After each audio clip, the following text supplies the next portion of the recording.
Yep. Inside, I want to kill myself. We are on an 0-7 run over the last 2 days. After tonight was just complete bullshit. So that's how I'm going to start off this show. Horrible Sunday, 1-5. I don't even know what to tell you about that. I just don't want to do this anymore. I have never seen anything like this, man. With the slump continuing, 2 straight losses, not a good day at all. 0-4. I just have not had a good season, man. What can this slump that I'm on? The slump continues. I've reached a new peak, actually. I'm going to burn my Bruins hat, man. I don't know what is going on with the Bruins. March 8th, is that what it is? I don't even know. It's March 9th, I think. Who even knows, man? I don't know what day it is anymore. I don't even know what day it is anymore, man. Back with you after the worst day that I could possibly have. Back with you, as I always am. Until I die, at least. 0-2 yesterday, and yesterday did not go well for me. 0-5. The worst month that I've ever had in my 18 years doing this. I don't know what to even tell you about this anymore. Broke the slump yesterday as the slump continues. The slump continues. Somebody fucking kill me, please. I don't even know what I should do at this point other than potentially end it all.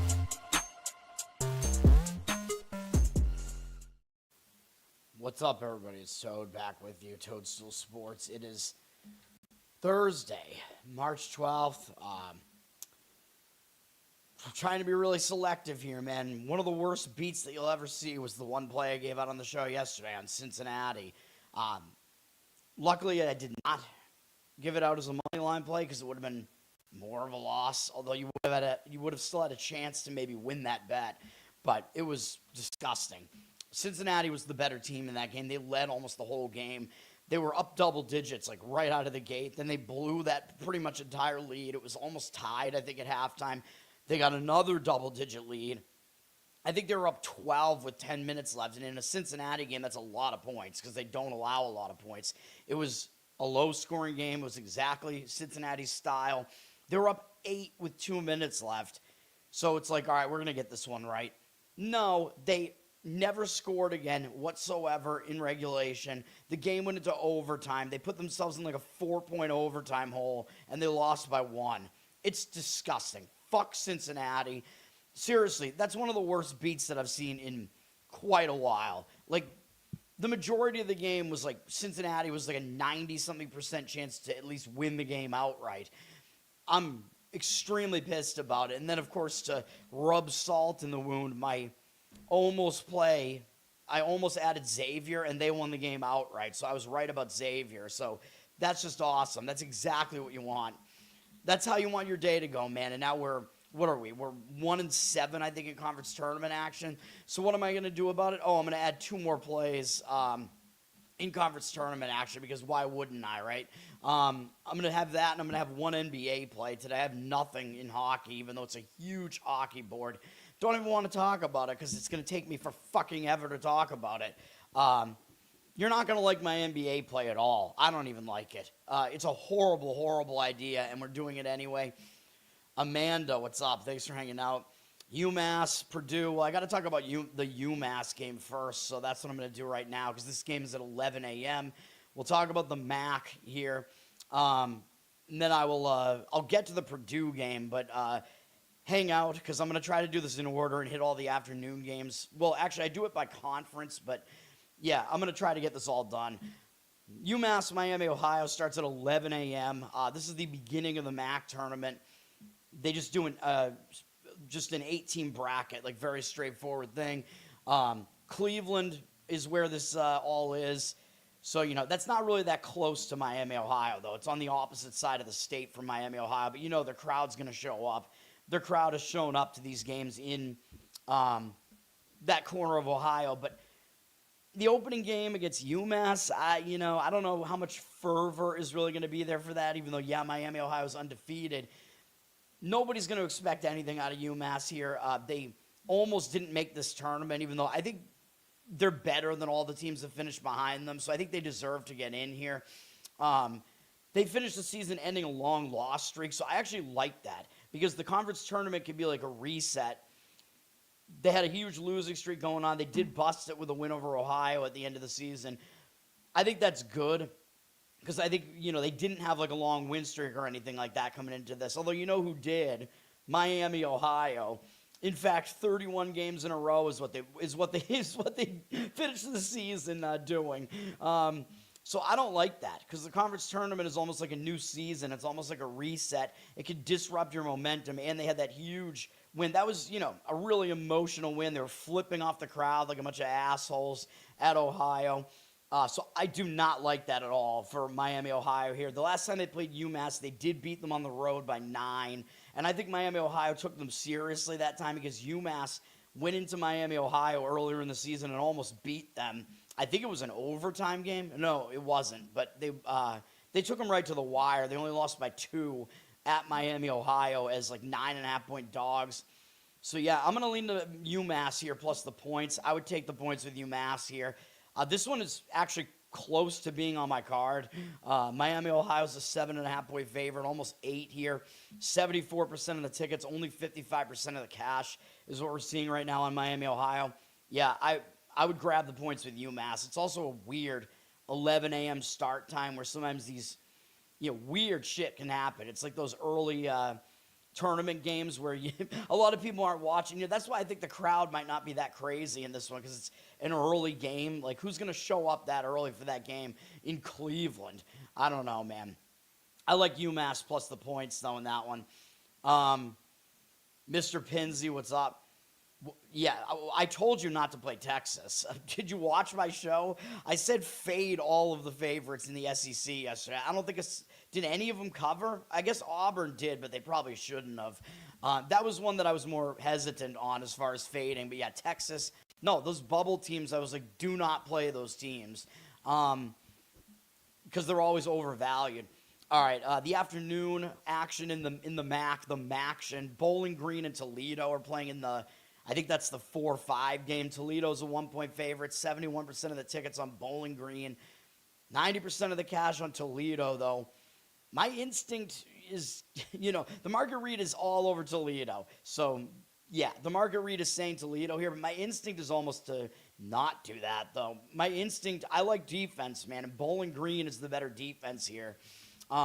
These teams are not separated by that much, and I don't think anybody's really going to want Bowling Green because, they've lost badly to Miami, Ohio, and everybody's going to use that as a measuring stick, and they're going to remember, oh, well, Toledo, that's one of those teams that went into Miami, Ohio, and almost beat them.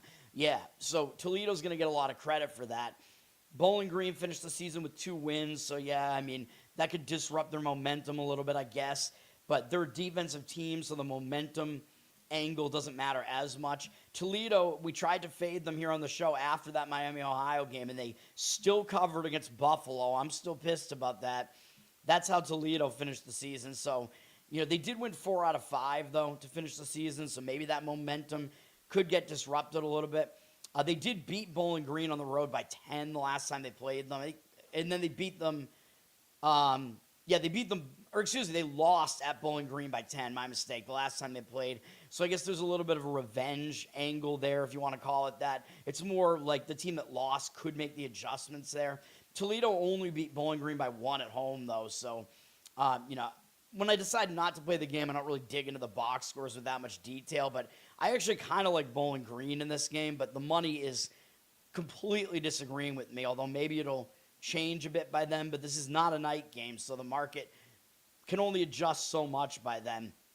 But I don't have a good read on that game, I suppose. So, don't listen to me. Buffalo at Akron. This is going to be the biggest line in the MAC tournament here. Buffalo is really not that good. They did get into this tournament. I think people think they're better than they are because their record doesn't look that bad, but they're really not that good. Power rating-wise, Akron is the best team in this conference. Obviously, I think Akron's going to win this game, but we got to figure out if we think they're going to cover or not. Buffalo didn't finish the season well. They lost 3 of 4 to finish the season. They played Akron. I thought they played them twice this year, but maybe I'm wrong about that. They lost at home by almost 20. Yeah, they did play them twice. Akron won both games by double digits. So Akron swept the season series. They won both at home and away. Akron, definitely the better team, but again, having to switch over to conference tournament mode can disrupt you a little bit. Akron finished the season hot with 7 wins in a row. They did lose the Sun Belt game to Troy in there. But again, that momentum could get disrupted a little bit. They beat Buffalo easily, again, not that long ago. They won their final game of the season 94-55. Winning by almost 40 points. That's going to make you feeling pretty good. It's going to have you feeling good, even though it was against a bad Northern Illinois team. I would probably take the points if I was going to play this. I definitely don't want it, but Akron's a 14.5-point favorite. They look like a quite public side. 91% of the tickets, 99% of the cash on them. I would lean towards Buffalo plus the points there, but yeah, no real opinion on that either. Ohio and Kent State. All right, best bets coming up right now. One best bet already in the MAC. Although it's a night game, but we're going to go with it. We're going to lay the 3 with Kent State. There are 3.5s out there, too. I'd probably still lay that, though. Everybody saw what Ohio just did, man, so that's what we're fading here.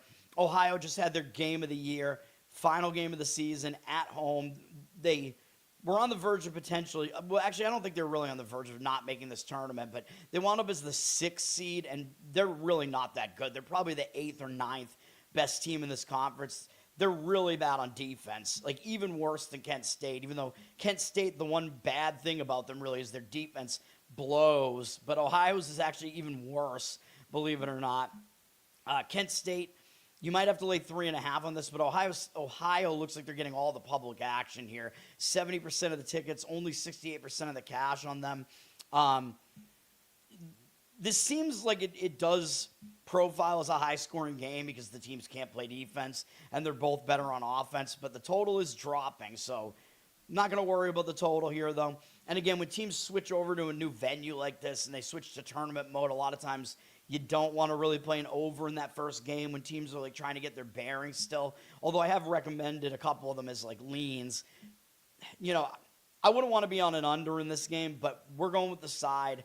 I think Ohio, they're just not going to be in a good spot here, man. Kent State is clearly the better team. These two teams did play this season. I think they might have only played once. Kent State did win the game by 15 at home. I think they're just clearly the better team, though. So, Ohio, they're coming in off that monster game, dude. It was an overtime game. Wasn't that long ago. They almost ended Ohio's undefeated season in the final game of the season. I don't know how they get back up off the mat after that, even though I know this is a tournament game. Kent State, they're the better team. They're in this tournament quite often. They actually have some tournament experience on their roster as well, including their coach. So, to me, I think this tournament is headed to a Kent State versus Akron matchup here in one of the later rounds. That's just the way that I think. Kent State did finish hot, so I don't like, that momentum disrupting part of this, but we're still going to go with it. They did win 6 of their last 7 games, the only loss in there being to Akron. But their last game wasn't that impressive, though. They failed to cover in their final home game against Western Michigan. I know Western Michigan also almost beat Miami, Ohio, but they're not a good team. Kent State were like 14.5-point favorites in that game, and they almost lost. Well, I don't know if they almost lost, but they were winning by like 5 points with a couple minutes left, and they only won by 8. So I think that might have them more focused than usual in this one. That's all I got to say about it. Kent State is the play in that one. I would not play Wisconsin. Do not do it. Don't. I'm going to talk about that game. We got to get to the Big Ten. Let me see if I jump to the Big Ten next year. Oh, well, thank you, sir. I don't think BYU is going to beat Houston. I agree with that. Laying the points, I don't know. And so I already saw that comment. All right. Let me see here. What's next up here? We're going to hit Atlantic 10. Amanda, hopefully you can bear with me because I will get to the Purdue one. That's going to be the 5th conference tournament I'm going to talk about here. Trying to go in order just to knock these early games out. 11:30 on USA Network has George Washington and Fordham in the A10. George Washington, as I've been saying, might be they're probably the most underrated team in this whole conference. Their record doesn't look good, but they are a good team, although they're not great defensively. They're really good on offense, but they finished the season in a very bad way by losing to Loyola Chicago. But dude, they're still alive in the tournament, man. Loyola Chicago, they won yesterday. That's a bad loss for George Washington, though. So I think they're going to come out with more intensity this time against Fordham. And they actually lost to Fordham at home earlier this year. But that was a win for us on the show, if you remember. You remember why I gave you that play on Fordham there. They were 12.5-point dogs and won the game outright. That's because George Washington went into St. Louis the previous game and almost beat them on their own floor. And I think it might have gone into overtime. Nope, I keep thinking these are overtime games, and they're not. But yeah, George Washington was in a huge, huge flat spot after that monster performance against St. Louis. So we faded them. That's why they lost to Fordham. I would not put much stock into that at all. Now, Fordham, they are a team that does play some defense, and they do play slow, which George Washington might not want to do. But George Washington's clearly the better team here, and people might not really think that. Oh, look at these teams' records, man, and look at the fact that Fordham won at George Washington. Like, why would you lay points with George Washington? Well, I'm telling you, that's what I would do in this game because of all the reasons I just said. Fordham, neither team has played yet in this tournament, by the way. Fordham did win with a nice defensive effort against Rhode Island to finish the season. They were actually hot to finish the season, sort of. They won 5 of their last 7, but they did lose 2 of the last 3, including losing to LaSalle, which is pretty awful. LaSalle, who is no longer in this tournament. I would lay this with George Washington if I was going to play it, though. They're up from 5.5 to 6 here. 69% of the tickets, 77% of the cash on Fordham. So the cash percentage is saying Fordham right now, but that's not what I would do. I like GW in that one. Even though, yes, Fordham, I believe, is the better defense getting points, but I don't think that's enough. Fordham, actually, believe it or not, is a top 100 defense, so they are definitely the better defense getting points here. I still don't like it, though. Both teams are underrated, though. I will give you that. They're both unlucky, according to KenPom, although George Washington is literally the unluckiest team in the entire country. And they are almost a top 50 offense, so there is that. Although I do prefer defense usually, but not in that game. NC State is playing Virginia. By the way, the A10, all those games are in Pittsburgh, as I mentioned yesterday. Charlotte is hosting the ACC tournament here. NC State, I kind of like them coming into this game, man, because they got a game under their belt. They won. They did cover yesterday against Pitt by like 1.5 points, I think. Now, NC State ended their losing streak with that win. They got a game under their belt in the tournament. You know I like that. I don't like when teams come into a tournament not having played yet in the tournament. They're up against a team that did play one game in the tournament already. Because people will be like, oh, well, that team's not rested. They're on the back-to-back. Yeah, but they had rest before that game. Like, it takes more than one game to really fatigue a college basketball team, you know? So I think that was fine. NC State got a win that everybody expected against Pitt. So they're used to the venue now. They got the nerves out of the way. They get to play Virginia. Now, one problem with NC State here is Virginia has absolutely handled them both times they played this year. Virginia won by 15 at home, and they won by even more than that on the road, I think.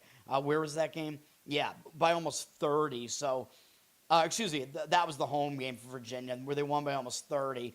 But, yeah, at NC State, they won by 15 or whatever I said. So, yeah, Virginia has handled them. Virginia also is the style of team that can handle, like a disruption like this more than some other teams because they play slow. So, like, having your win streak disrupted by having time off is worse for teams that play more of like a timing style of offense, like finesse teams. That's not really what Virginia is because they play slow. But they did finish the season really hot. They won a lot of games in a row. Probably good for them. They had a loss to Duke in there. Because if they were coming into this tournament on this massive win streak, I would really, really consider NC State here. Virginia did finish with a 2-game win streak, though. And they did beat their rival in the final game against Virginia Tech, even though they didn't cover that number. That was still a big win. So I do like NC State in this one. But NC State, the other problem with them is they really have not stepped up well in class this year. Like, they beat all the teams that are worse than them, and they don't do well against the teams that are better than them. We will see, man. they have some continuity there. They got Will Wade. They got a couple of the McNeese guys from last year they brought over there.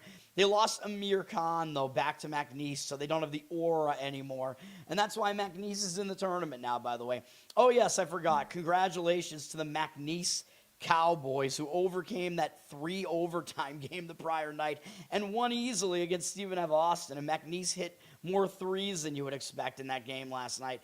Good win for them.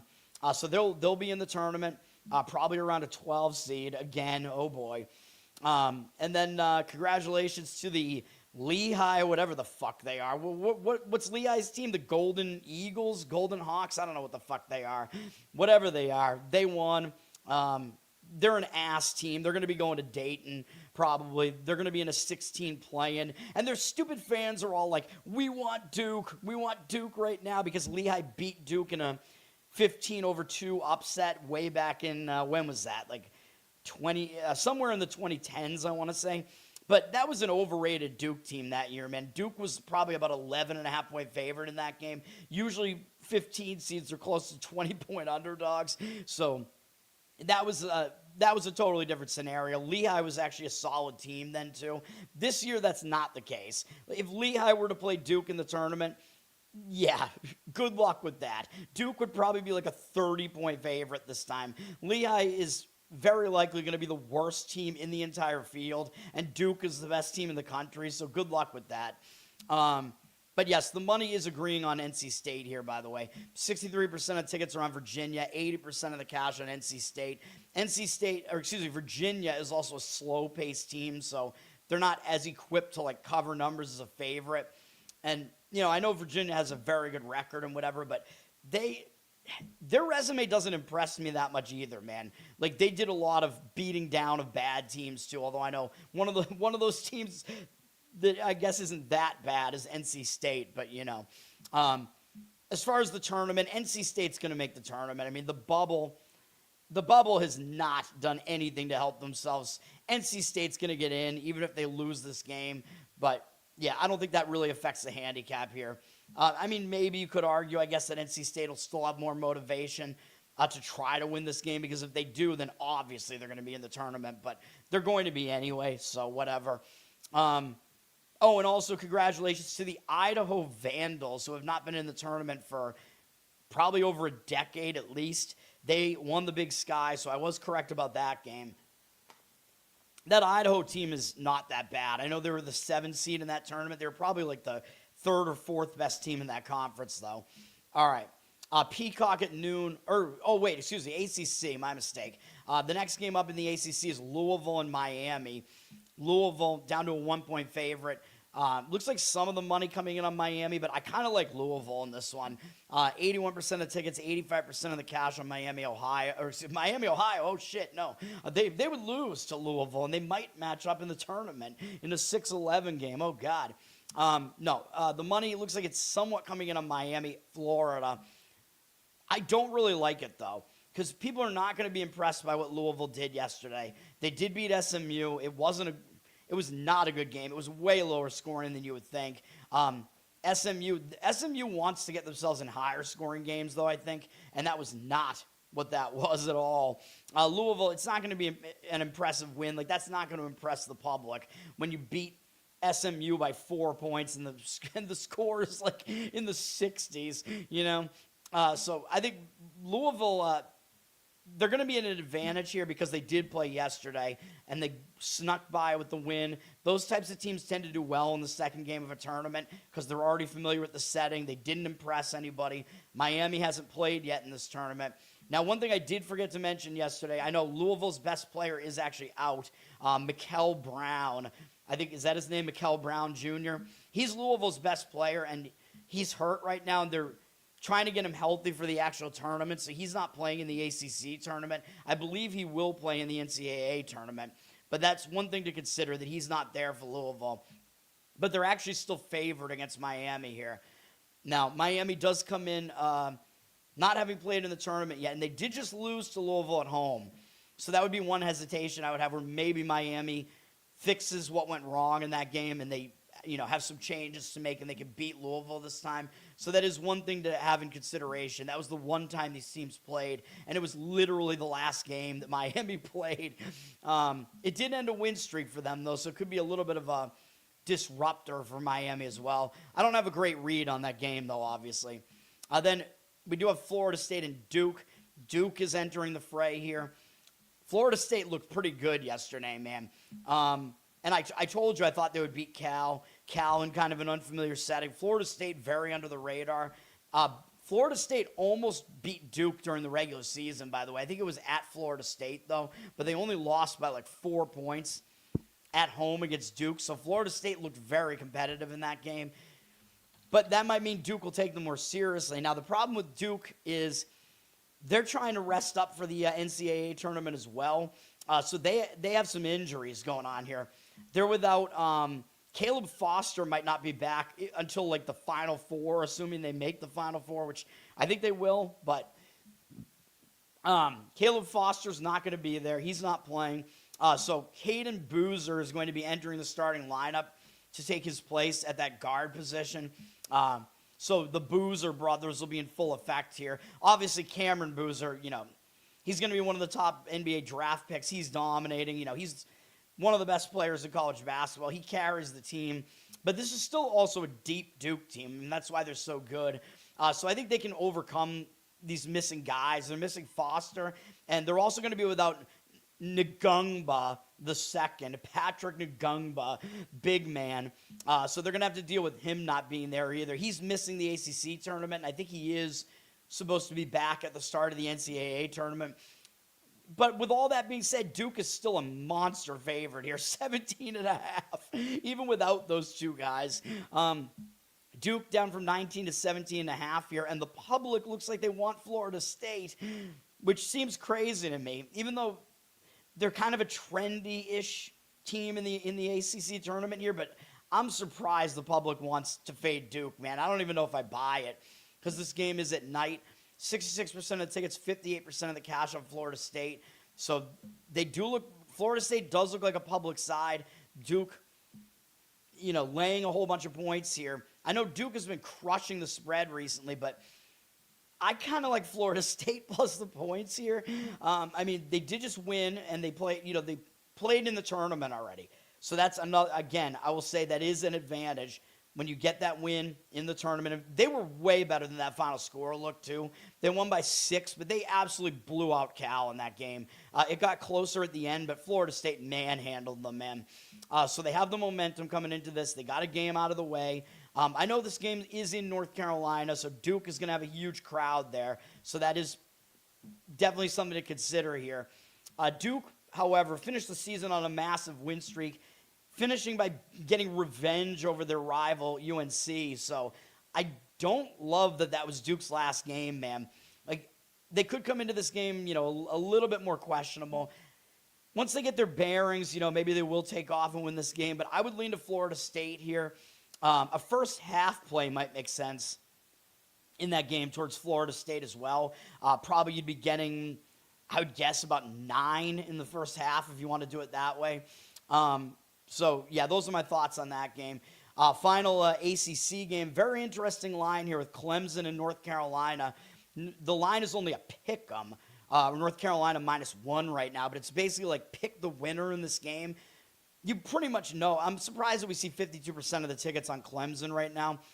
58% of the cash doesn't really surprise me. But I think the public is going to come in on North Carolina here. Like, you're asking a pick the winner here. Who do you think they're going to pick? A Clemson team that's looked really bad down the stretch, or North Carolina, who beat Duke once and has that number next to their name and everything, And they're the blue blood. Yeah, they're still number 19 in the country. This game's on ESPN, by the way. Of course it is, at 9:30 p.m. I like Clemson in this game, though, man. Again, I told you, I thought they could go on a run in this tournament. They're a good defensive team. They slow the game down, which is not what UNC wants to do. They gave UNC a lot of problems in that game at UNC. It was a very Clemson-esque game where neither team got out of the 60s in that one. UNC was pretty lucky to escape that game. Although, I know that means UNC will probably take Clemson more seriously, though. So that is one thing. If UNC almost lost to them as a home favorite, That means that UNC will probably show up with a little bit more effort here than maybe they would otherwise. But Clemson got that game out of the way yesterday. They beat Wake. Now they're used to the venue. They're moving on here. I know it's in Charlotte, so UNC will have a big fan base there. That's true. UNC, though, they lost a win streak in their last game. It was against Duke, like I said. That was a huge game against Duke, man. Even though they lost by double digits, it's a game you get up for emotionally, So, there could be some potential hangover effect here. And, again, it just looks way, way too easy to play UNC here. I wouldn't do it. I actually think Clemson wins the game. So I would lean to Clemson in that one. But not one that makes my card. Hindium, what's up? Oh, well, thank you, sir. I appreciate it, man. I appreciate the words. Let's go to the Big East, and then finally I'll get to the Big Ten after that. Big 12 gets the last SEC gets the last billing from me. Big Ten Network has, Peacock has Providence and St. John's in the first game up here at noon or 12:30, whenever this is, noon. Providence did play fairly well against St. John's both times this year, man. St. John's actually lost the first game. Providence actually went into St. John's and beat them, I think probably in Madison Square Garden. Ridiculous upset. Then St. John's did play better in the second game, but that was the game where all those fights happened and 7 players got ejected and some of Providence's fans got ejected. St. John's did get the revenge and did cover, but that game was, it was a tough game. Providence gave them a fight for sure. Providence played yesterday. They won, which again I think is good because that will get a game out of the way for them. But this is in Madison Square Garden, so this is like basically St. John's home arena here. So that is an advantage for St. John's here. But Providence got to play there yesterday. They got the win. I actually think this Providence team is kind of underrated, but they're really bad on defense. They're really good on offense, really bad on defense.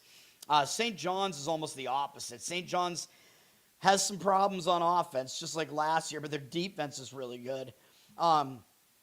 St. John's did finish the season with 3 wins in a row. They actually had basically a massive win streak towards the end of the season, but they did lose to Connecticut horribly in there. But other than that, they finished the season on a huge win streak. So I don't like that, because then your momentum can get disrupted a little bit, especially when you're more of a fast-paced team like St. John's is, even though they're not a good offensive team. They don't really rely on offensive timing, though. They rely on, turning you over and getting baskets in transition. St. John's finished the season with a win over Seton Hall. I think Seton Hall did give them a bit of a scare there.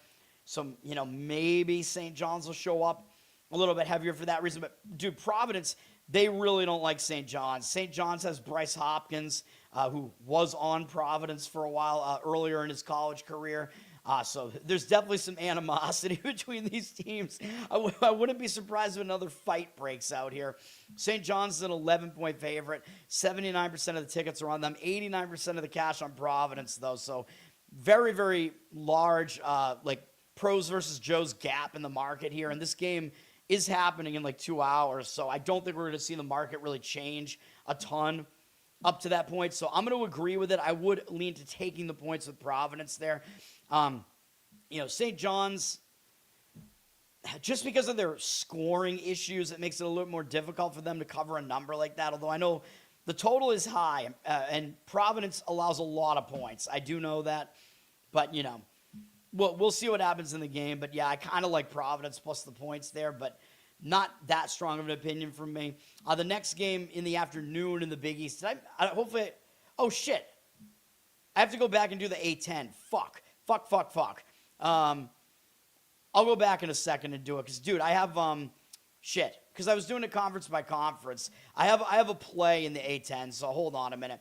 We'll finish Big East here. Creighton and Seton Hall are playing in the afternoon game. Seton Hall is a 3-point favorite, but 71% of tickets, only 62% of the cash on Seton Hall.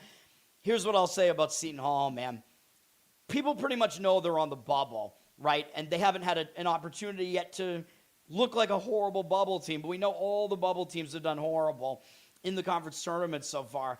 And they're all overvalued. As I keep saying, they're all going to be favorites pretty much. And I know I did give out a play in Cincinnati, but they should have won the game. I thought that was a little bit of a different scenario. But for the most part, when you know a team is on the bubble and they're laying points, the pressure is on them. They're usually overvalued. So I would probably fade Seton Hall here. I also don't love laying points with Seton Hall because they can't score. They're a very good defense, but they don't score well. Usually I do like good defenses, but, in this case, I don't really like it. I think they're overvalued. Creighton is not a horrible team. They did beat Connecticut, so they can't really be that bad, even though that was fluky. They did finish the season by breaking their losing streak with a win over Butler. Neither of these teams have played yet in this tournament. So I think Creighton, momentum-wise, that's fine. For Seton Hall here, they had a huge game at the end of the season. They played really well against St. John's, man, so I don't like that. I think they might come in a little bit flat off of that huge performance against St. John's. I know Seton Hall did just lose at Creighton the last time they played, only by 1 point, though, so I think they might have covered. These games were both really, really close. Seton Hall won at home by 2 against Creighton, and Creighton won by 1 in their home games. So both of their games were decided by a combined 3 points. So, maybe another reason to look towards taking the points there because those games are so close. But, yeah, I would lean to Creighton in that one, plus the points. Xavier and Connecticut. Connecticut up to a 16.5-point favorite here. Money is coming in on Connecticut. 77% of the cash on them, 53% of the tickets on Xavier. Now, normally I do like the team that played yesterday, which was Xavier. Trey Carroll, by the way, actually did play for Xavier yesterday, so that line was very inexplicable with Xavier getting 4 points in that game against Marquette. I probably should have added it to my card. Obviously, I was right. Xavier won the game outright. But Carroll did play, so he's fine. He seems healthy. He'll play again tonight, I would imagine. So, yeah, Xavier got, their bearings. They got the win against Marquette, but now they're playing UConn. Last time they played at UConn, they lost by 32 points at UConn, and they lost at home by 23. So UConn absolutely destroyed them both times. It's possible that Xavier just doesn't match up well against UConn. Xavier does have an experienced coach, at least with Richard Pitino, but this is his first year coaching with Xavier here. His first year where he's in the same conference as his father. It would be crazy if they wind up matching up in this tournament, but I highly doubt that's going to happen because I do think UConn's going to win this game. Now, for UConn, they finished the season on a bad note, and while I think UConn is a little bit overrated, I think they're going to be angry coming off that bad game at Marquette where they lost that game to end the season. So I actually think you're going to see effort out of UConn here. Plus, they are actually going to be motivated in this tournament, I think, because they still want the 1 seed if they can get it and steal it back from Florida. I would actually probably lean towards laying the points with UConn here. And they're playing in Madison Square Garden where they do usually have a huge crowd there. So I think the venue does help UConn as well there. So those are my thoughts on that game. And then Georgetown and Villanova in the night game, the later game. Villanova, 7-point favorite. It looks like the money is coming in on them as well. 52% of the tickets on Georgetown, 71% of the cash on Nova. I don't know. Nova, when they're favored by something like that, it's kind of a Nova for me. I know, Georgetown won yesterday. They beat DePaul, so Georgetown did already play in the tournament, which I think is good. I think it'll give them some momentum coming into this game. They did lose to Villanova, and now I should clarify that just because UConn blew out Xavier doesn't necessarily mean that's going to happen again, right? Because Xavier might be the team to make the adjustments, whatever. UConn could potentially not take them seriously, but it could just be a horrible matchup for Xavier, So you have to kind of figure out which one is it. Georgetown, for instance, they lost both games to Villanova by 15 on the road and by 7 at home. So Villanova won by at least 7 in both games. So that is something to keep in mind here. But I do think Georgetown, they do have a little bit of momentum here. Villanova, I don't like laying points with them usually because they play slow. They won the last 2 games of the regular season, so possible their momentum gets a little bit disrupted here. This one, I don't really actually agree with the market in this one. I kind of lean towards Georgetown plus the points. It's also a pretty low total in the 140s, so Those are my thoughts on that game. All right, let's finish the A10 real quick. The next game up is my other play, though. So here we go. The other best bet. These are both of you're going to get both of my college basketball bets here pretty quick, although one of them, Kent State, is a night or evening game. This game is more of an afternoon game. We're going to take the points with St. Bonaventure plus 3.5 against this overrated George Mason team, man. St. Bonaventure, I think KenPom does have both these teams pretty lucky, but I think Bonaventure's been an underrated commodity like all season. Mason is laying 3.5 here, but I like a lot about St. Bonaventure in this one. 75% of the tickets are on Mason, 97% of the cash on Bonaventure here. Now, first of all, St. Bonaventure played yesterday, so they have a game out of the way. It was an easy win over LaSalle, but that means they just got adjusted to the venue.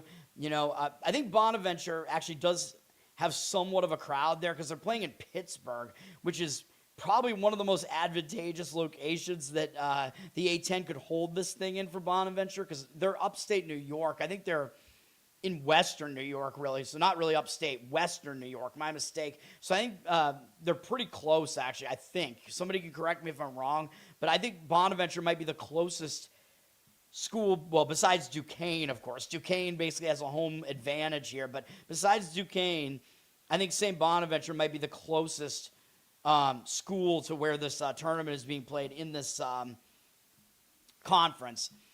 Bonaventure got the win. It was an easy win over a bad LaSalle team. That will give them some new momentum coming into this. They're used to the venue. George Mason is going to have to get used to the venue here.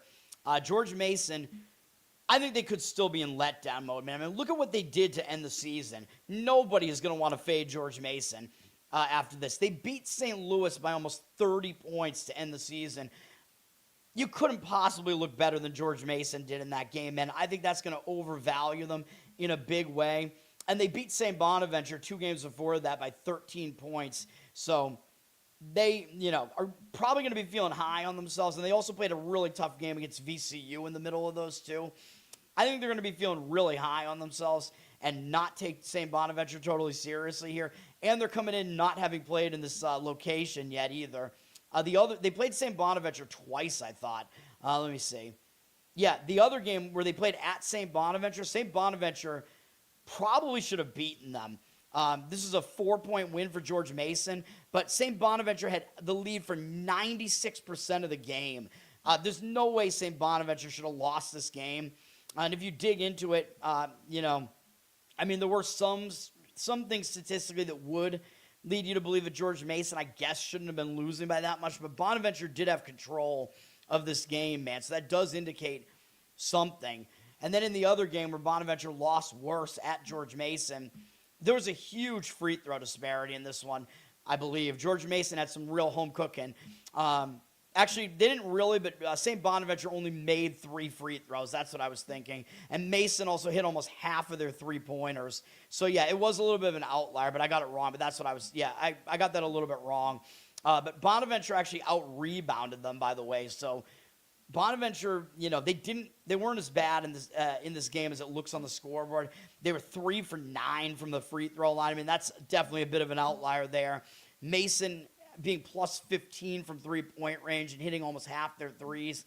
Probably unlikely to happen again. And Bonaventure only shooting 38% from the floor. They had 10 more field goal attempts in the game than George Mason did. So that game was not really what it looked like. Yeah, we're definitely going to be on St. Bonaventure here in this one. I like it. That one's on USA Network there. That is my other play. Let's get some wins today, man. I mean, come on. That and, I usually look at KenPom for stuff like this. So I got to go back and I'll show you Kent State real quick. Even though I know Kent State is the second luckiest team in the country. I know, I get it, but they're better on offense and defense than Ohio is. Like I said, they're 119 and 210 respectively. Ohio's 194 and 258, and Ohio is in the top 100 in luck almost. So, Ohio, it's a bad spot for them. They're just really not that good of a team. One of the rare scenarios where I will go with the luckier team, George Mason is 36th in luck, by the way, so we are fading them. They do play slow, and they are a balanced team, so I don't mind that, how they profile that way. They're in the top 100 in KenPom, but Again, Bonaventure, they're an unlucky team. They're almost in the bottom, like 60 in luck. I know they're not good on defense, and I usually don't like that, but they are a top 100 offense. They've, shown that they can definitely compete with George Mason here. And they're kind of a mid-tempo team, so even if they fall into a slower-paced game here, it means points will be more at a premium, so it's more likely for the game to be close if that happens. But that one's mostly about the situation, so that's what we got there. Rhode Island and Duquesne. Like I said, Duquesne is playing in their home. I don't know if it's their home arena, but it's definitely in their home city. It would be ridiculous if it's their home arena. But Duquesne is a Pittsburgh school. They're a 1-point favorite against Rhode Island, but 78% of tickets, only 51% of the cash on Duquesne. So the money is coming in against Duquesne here. Neither of these teams have played yet in the tournament. Rhode Island finished the season really ugly, losing 4 of 5, only putting up 49 points against Fordham. So they didn't look good towards the end of the season, but the one win they did have was against Duquesne. And in fact, actually, they split the season series, my mistake. The home team won each game in this matchup by double digits, actually. So the home team was good in both games, which that makes it look okay for Duquesne here, though, because Duquesne will make the adjustments after losing out of Rhode Island a couple games ago. Duquesne ended their losing streak with a win over Richmond to end the season, so I think that's okay. That they're not going to come into this having lost, like, positive momentum, the money is saying Rhode Island here, but I kind of lean to Duquesne, to be honest. Let me see if this is actually their home arena. That would be ridiculous. It is not, I don't think. Assuming that this is, actually, I don't know. That looks like it's UPMC Cooper Fieldhouse. That doesn't seem like that would be Duquesne's actual home arena, is it? I don't know. I'm not too familiar with Duquesne. I guess it is. So this is not Duquesne's home arena, but it is in their home city. But yeah, the money is saying Rhode Island. I don't know. I kind of slightly lean to Duquesne in that one, though. And then we have Loyola Chicago, who won yesterday against Davidson. Davidson is up to a 7-point favorite here.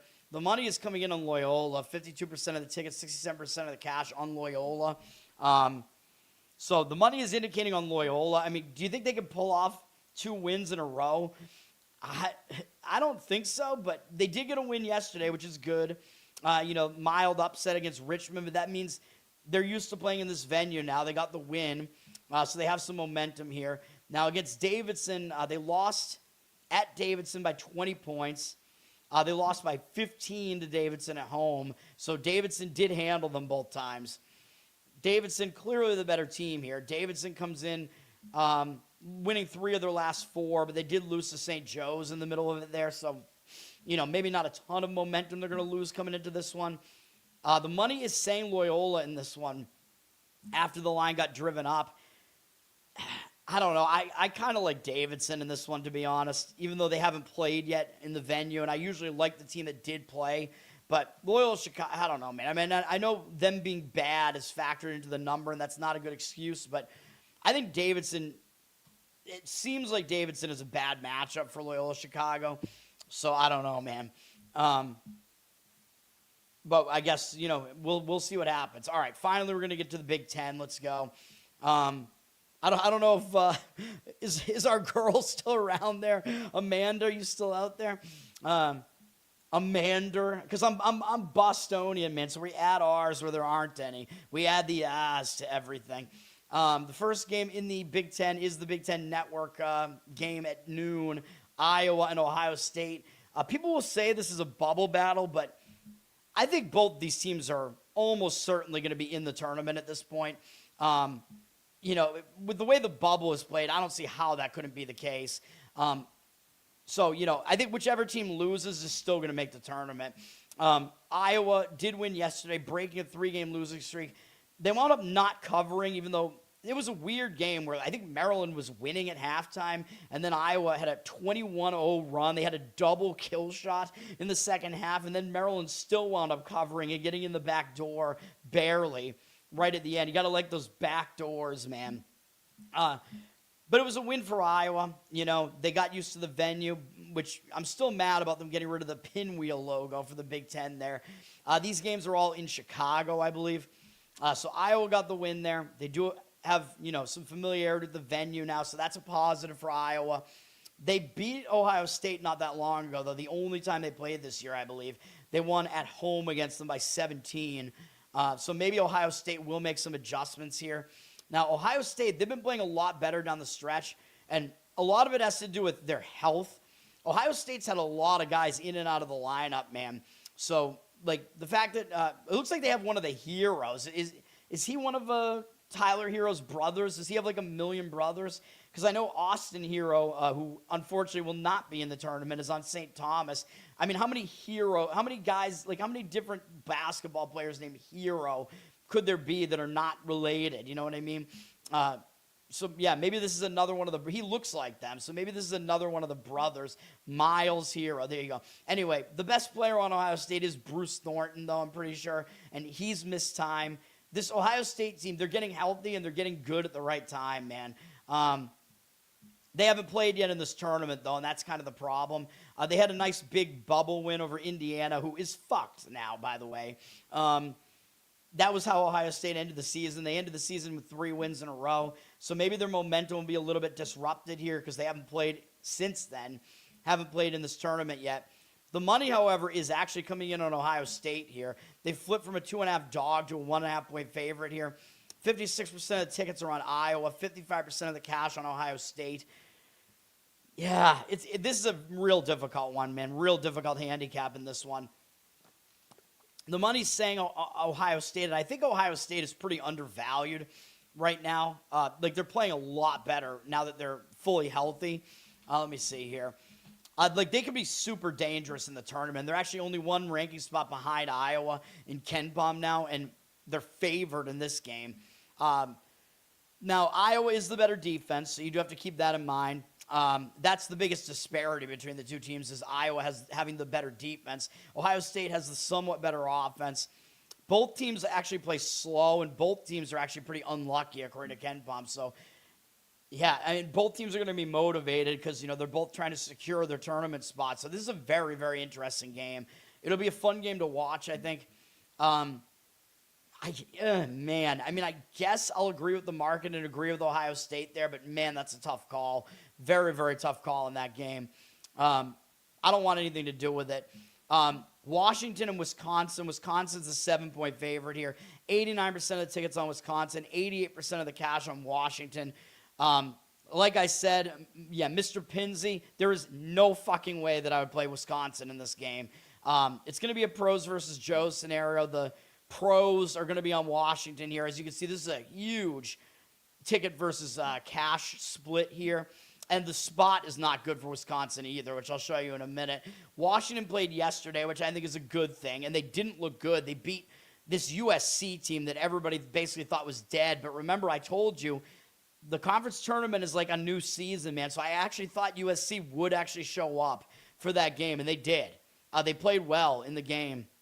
Washington won, but Washington had an escape there, man. And I know the game went into overtime, yeah, but Washington hadn't played for a few days before this, so I'm not that worried about that. I mean, you just saw McNeese win in a blowout a night after playing a 3 overtime game, so I'm not concerned about Washington playing 1 overtime game in a game where they were rested coming into that game. Washington definitely had a scare in this game against a USC team that looked like they'd packed it in for the season. USC was winning the majority of that game, which, yeah, does mean that Washington didn't play well, but Washington is the better team, and when the better team doesn't play well like that and they escape, they're usually going to show up with more force in the next game, man. And Wisconsin might think this is just an easy game that they're going to get through because they already blew out Washington in Washington by almost 20 points not that long ago. So I think Wisconsin might not take them seriously. Wisconsin is now ranked again for the first time in quite a while, which puts a target on your back and, you know, might have them feeling a little bit high on themselves. Now, I don't know what's going on with Winter for Wisconsin because I don't think he played in the Purdue game, and he is Wisconsin's big man. Yeah, he did not play.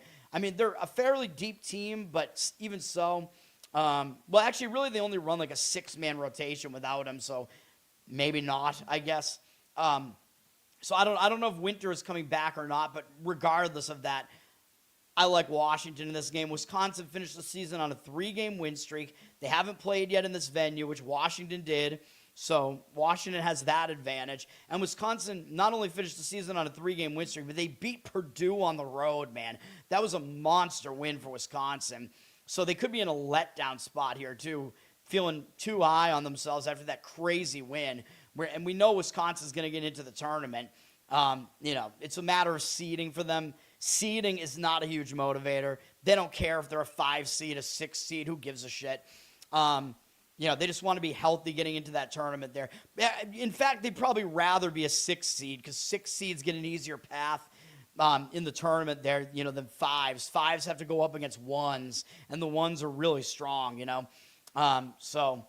Washington, they're completely free-rolling. They know they're not going anywhere, so they're going to be able to really play loose in this game. So, yeah, I really like Washington in this one. This one almost makes my card. I'm really considering actually throwing this one into the mix here. I like it a lot, actually. Yeah, I'm going to do it. Fuck it.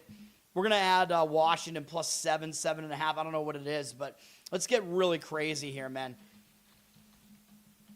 Because I've done so well with the conference tournament so far, 1-7. We're gonna do it, man. We're gonna play Washington plus 7 or 7.5 here. Let's do it. Yeah, I really do like it. All right, finally, if Amanda's still with us, we're gonna talk about Northwestern and Purdue here. If you saw my conference preview, you know that I actually like Purdue to get to the final in this tournament here. I think Purdue is very undervalued. KenPom still has them as a top 10 team. They're really good on offense, but they're not very good on defense, and that's the problem. They're by far the worst defense in the top 12, 13 teams, whatever. But very efficient on offense. They get good shots. They're very experienced. They play a slow tempo. And they're unlucky, according to KenPom. Purdue, they've lost a lot of games at home, kind of inexplicably, but all those games were to good teams. Now, Northwestern, they're also an undervalued team. There's no doubt about that. Northwestern's been under the radar all year. They're nowhere near as bad as their record makes them look.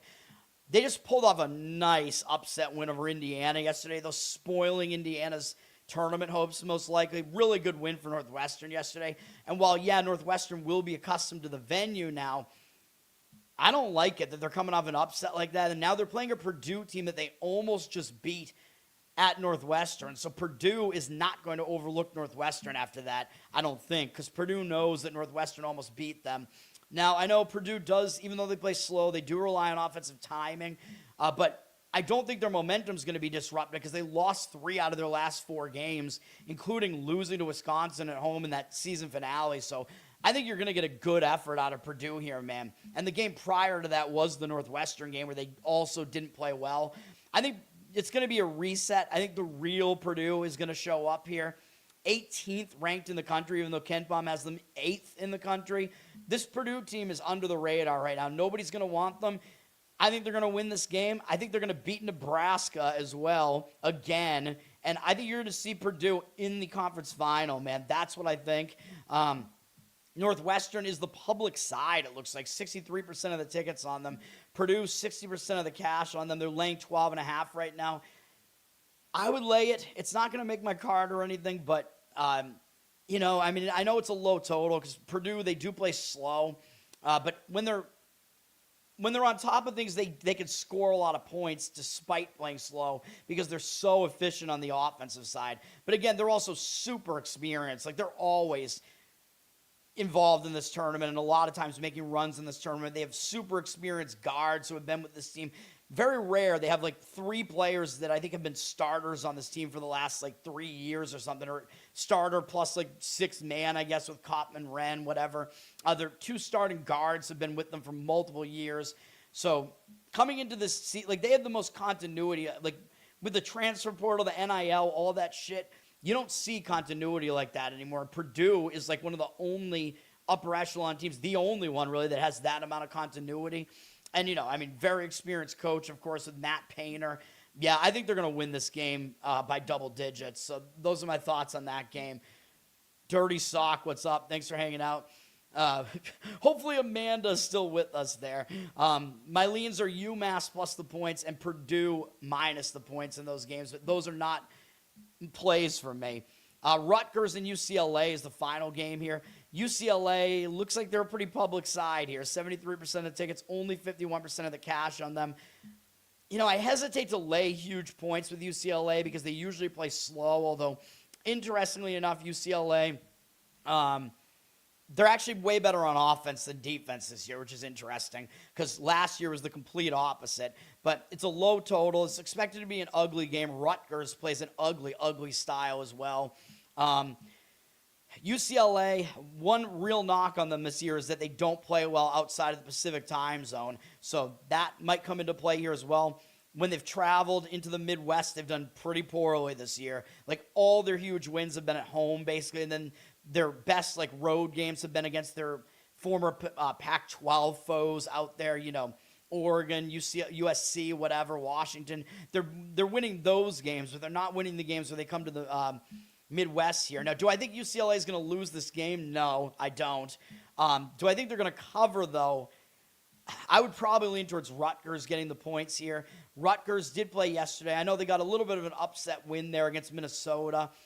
Fairly ugly game. It was kind of a toss-up type of game, I think. Rutgers got the win. They have a little bit of momentum now. They got their bearings. They played in this gym, so they're used to the gym. That can help a little bit. UCLA, going into unfamiliar territory here, which, Washington was able to win, but they did beat another Pac-12 team, former Pac-12 team in there. But now that Washington is familiarized with the gym, I do like them today, although Wisconsin is obviously useless. Wisconsin will have a huge fan base for the game, I think, or for this tournament. But I don't know, man. Some of these earlier games in the tournament, the fan bases just aren't there yet. You know what I mean? So even though Wisconsin is not that far from Chicago, maybe they won't have a huge fan base there.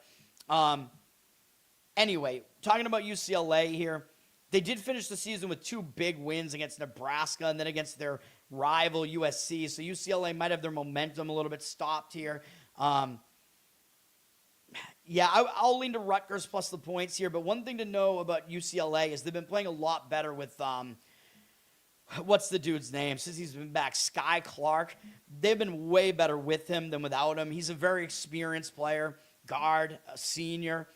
So they've been a different team with him back in the lineup. So I will say that. They've been a lot better with him in the lineup. So that's one thing to consider here. But I would probably take the points with Rutgers.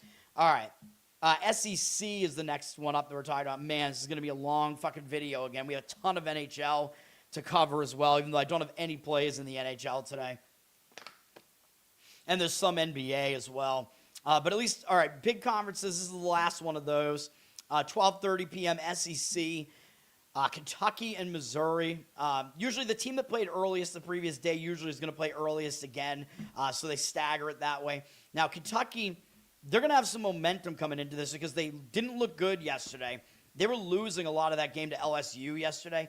But as I told you, even though LSU was the lowest seed in this entire tournament, they're not actually the worst team in the SEC.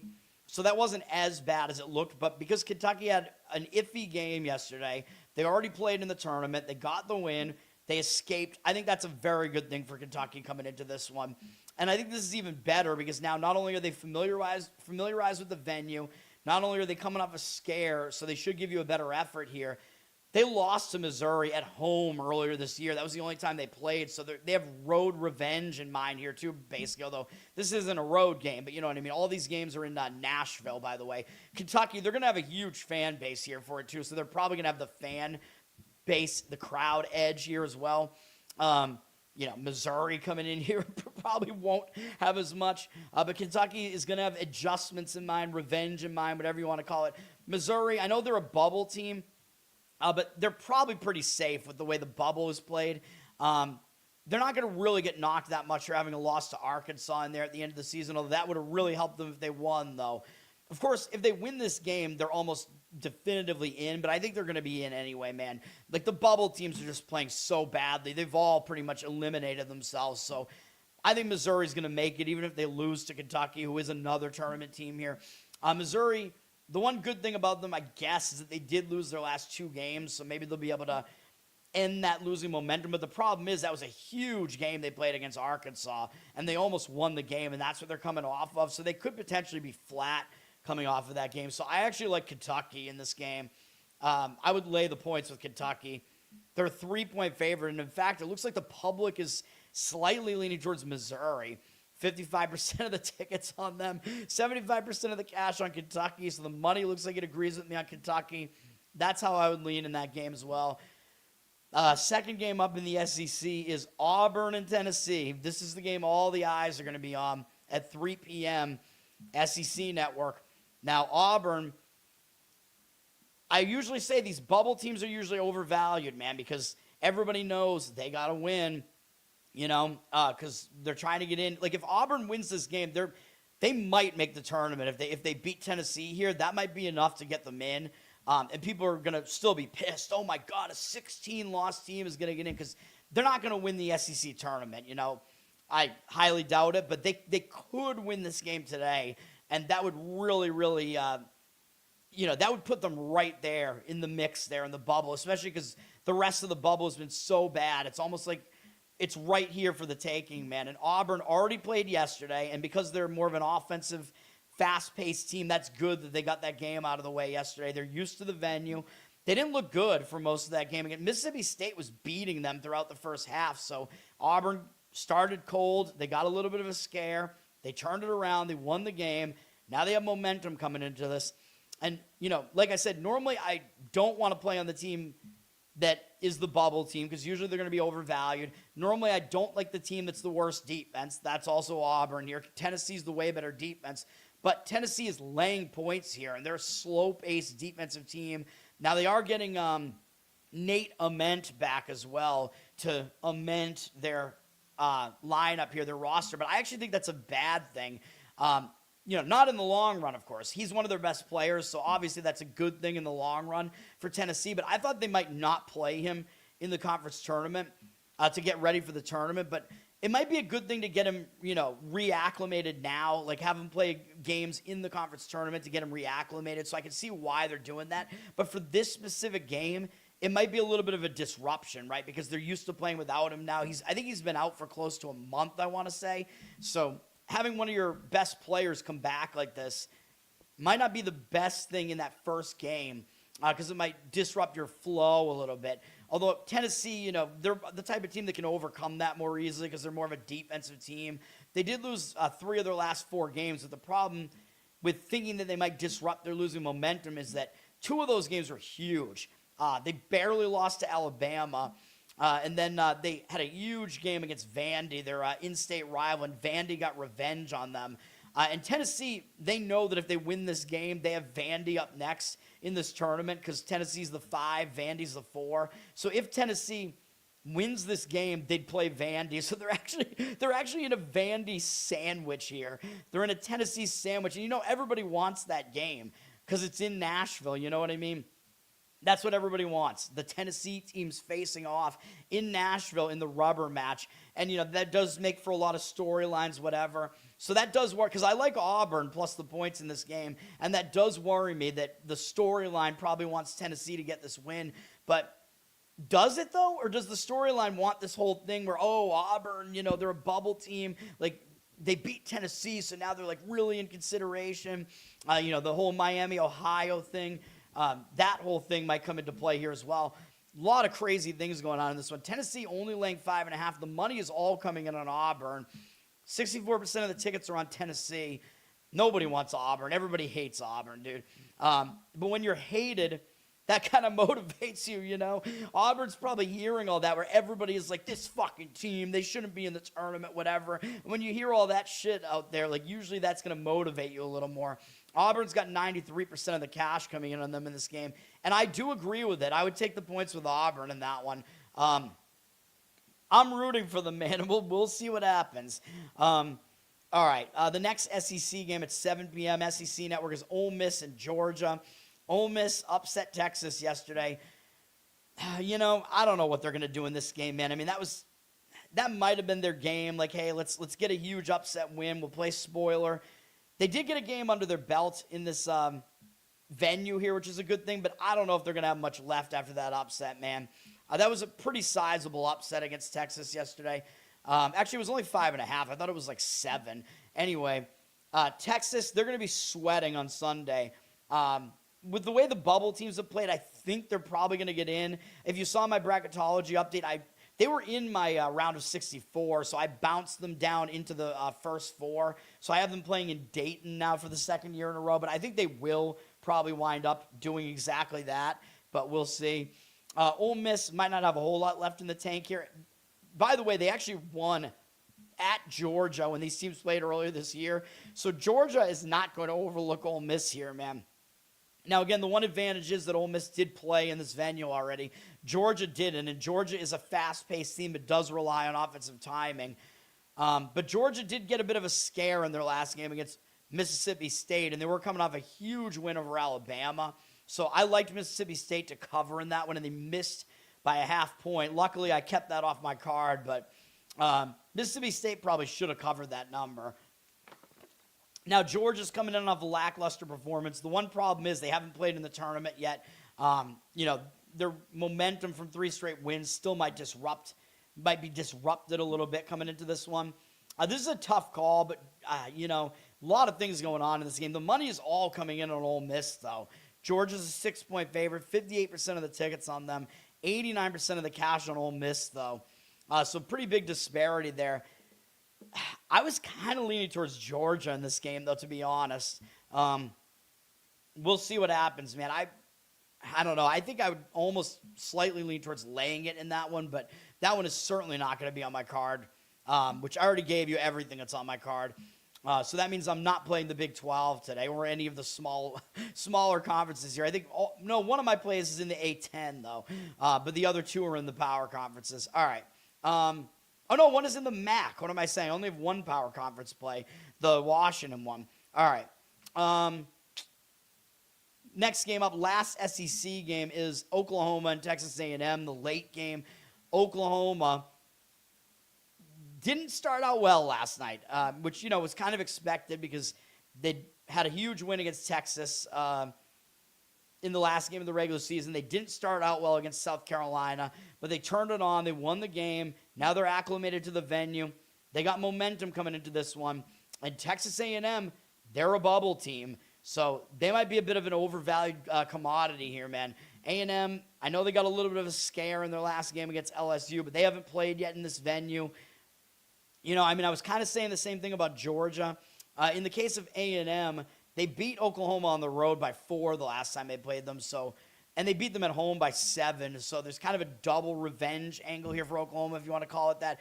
Both games were pretty close, but Oklahoma might have the adjustments to make here, and they already played last night in this venue. Oklahoma, by the way, they're actually a bubble team now, too.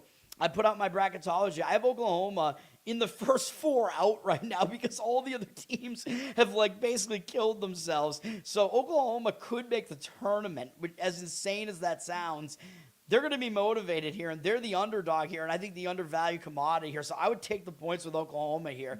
They could definitely win this game. Oklahoma might wind up being the team that makes the surprise run in this tournament, man. I don't know. 71% of the tickets and 60% of the cash on A&M. This side of the bracket, I think, has all those fast-paced teams in it. A&M, Arkansas, Alabama. Those teams play a style that is kind of susceptible because, even though they could run you out of the gym, they also don't play defense. So, but anyway, 71% of tickets, only 60% of the cash on A&M. So the money's agreeing with Oklahoma here. I agree with it. Let's see what happens, man. I don't even know what Oklahoma's pacing is, to be honest. I keep forgetting. I was going to say, I think they're a slow team. They are, but they're a very odd team where they play good offense and they play no defense and they play slow. So they're actually really, really similar in style to Texas. Just Texas is a little bit better at it. So that's strange for sure. I'm still rooting for Texas to get into the field, though, because they are still better than, the other bubble teams that are in consideration. We'll see, man. A lot of these teams, that get brutalized by these difficult schedules wind up getting knocked out. So, all right, the Big 12 is next, and the last power conference to talk about here, I think. Wait, I skipped the Big 12. I'm an idiot. I went to the SEC and I skipped the Big 12. Big 12 starts at 12:30 on ESPN. Iowa State and Texas Tech. Now, Iowa State dropped to the 5 seed, but they are a seriously good team, man. They're the better team right now. Texas Tech is without JT Toppin. KenPom, even over the course of the entire season, he's got Iowa State 7th in the country, Texas Tech 15th, and he's got Iowa State the considerably better defense. Texas Tech's the better offense, but they're outside the top 30 in defense. Iowa State outside the top 20 on offense, but 5th defensively. Both teams like to play slow. Both are kind of similar in luck, kind of near the middle of the pack in luck, so all that kind of cancels out. Now, Iowa State looked good yesterday, although maybe they looked too good. They blew out Arizona State. But, you know, Bobby Hurley right there, no, don't fire me. He's gone. I thought it was already announced that he's gone. I don't know. Anyway, horrible game for Arizona State yesterday. I thought they would be much more competitive. Now, I usually don't want teams that are coming off a 50-point win, basically, because that's just insane. But you saw me with my bracket preview of this conference. I liked Iowa State to beat Texas Tech here. I do think they will. They are the favorite here. But the question is going to be, will they cover? I kind of think yes, because they did, you know, they won the game yesterday. Looked really good in doing so, but still they're acclimated to the venue now. People are going to maybe think that it's weird that the lower-seeded team is favored here, although they are the higher-ranked team, which is correct. So the rankings makers do have these two teams pretty much ranked correctly for the most part. Texas Tech did finish the season with a couple of somewhat ugly-ish losses to two tournament teams, though, TCU and BYU. TCU is definitely going to make it. They're still alive in the Big 12 right now, so they'll make it for sure. BYU will still make it, but they're struggling down the stretch here, although they are still in the tournament here. Texas Tech didn't look good in that last game, so maybe their momentum will be disrupted, like that losing momentum. Maybe they will turn it back on, but it looks like they are starting to kind of suffer the effects of Toppin not being there. And without Toppin, they went into Iowa State and beat them, man. That was a huge upset win for Texas Tech there. Iowa State, I think, was in a bad spot in that one. Let me see. I mean, they had Arizona on deck, so it might have been a look ahead, I suppose, something like that. I don't know, but that was a crazy win for Texas Tech. But I think what that means is Iowa State is going to remember that, and they're going to give you a better effort this time, man. So I actually like Iowa State in this one. The money's not agreeing with me, though. 74% of tickets on them, only 66% of the cash. So the money seems to be going against me here. It looks like the public is on Iowa State, I guess because they know at this point, Texas Tech, no top, and they haven't looked good over the last couple of games. Now, they haven't suffered that much of a drop-off without him, though. Like BYU's drop-off without Saunders, even though he's not even their top player, has been really, really big. Texas Tech's drop-off without Toppin hasn't been as big as people thought it would be, so that is something to keep in mind. I'd probably still lay it. I do think Iowa State's going to win the game, but, yeah, that's a tough call. The next game up is UCF against Arizona. Some bullshit. It should be Cincinnati here, and that it could get really interesting. Cincinnati trying to play to maybe put themselves in tournament consideration. They're not going to be now, though, even though they are considered to be a bubble team. I'm pretty sure they're not going to make it. I can't believe they blew that game. It was such horse shit. They were winning that whole game. They had the game pretty much wrapped up, too. Bullshit overtime win from UCF yesterday. Now, UCF is acclimated to the venue now because they did get that win yesterday. Now they got to play Arizona. Arizona's coming into this game on a big win streak. They've won 6 in a row, but again, that momentum could get disrupted a little bit because they haven't played for a while, and they haven't played in this venue yet. This is in Kansas City, and it's a weird glass floor that lights up if you've been watching it. When guys make free throws and make threes, the lines light up and shit. It's, like, ridiculous. Glass LED floor. So if you haven't played on it yet, you might start out being a little bit weirded out by it. Now, the good thing for Arizona is they do not rely on three-point shooting. So they're not going to rely on sight lines here. Like, they take the fewest amount of threes. They take the third fewest amount of threes in the entire country. It's just not what they do. They get in there, they dominate in the paint, they dominate from two-point range, and they've been really successful at it. They did have a game that wasn't that great against Colorado to finish the season. They did not cover, and they won by 10, but the game was actually closer than that. So they are coming off a little bit of an escape there. This is a difficult game to call.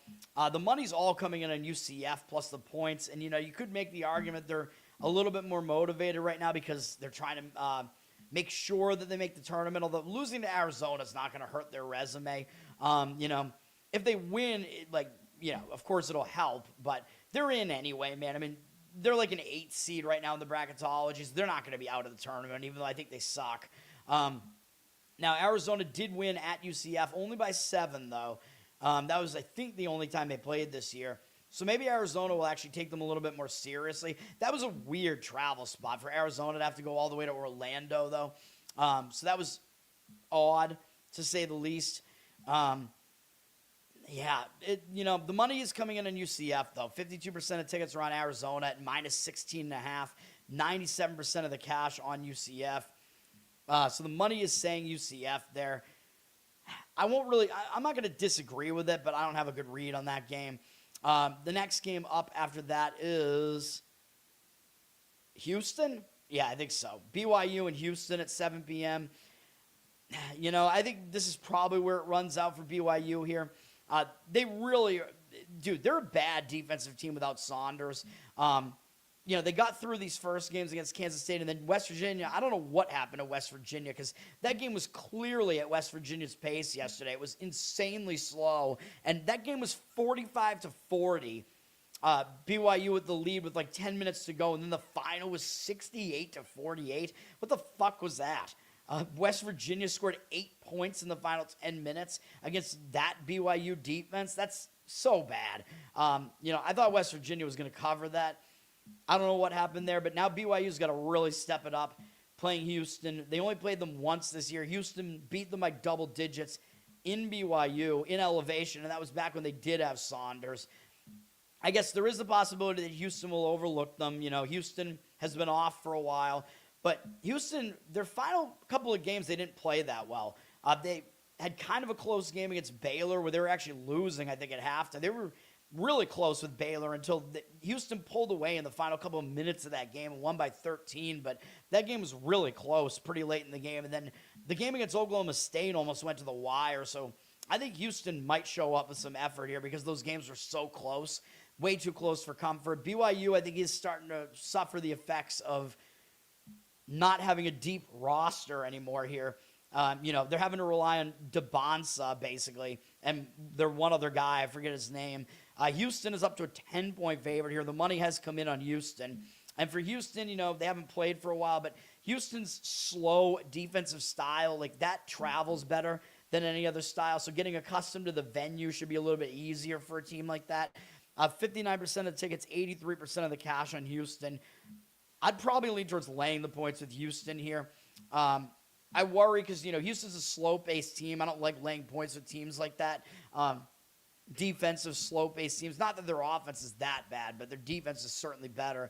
But BYU's defense is so bad that Houston probably could put up enough points to get that done.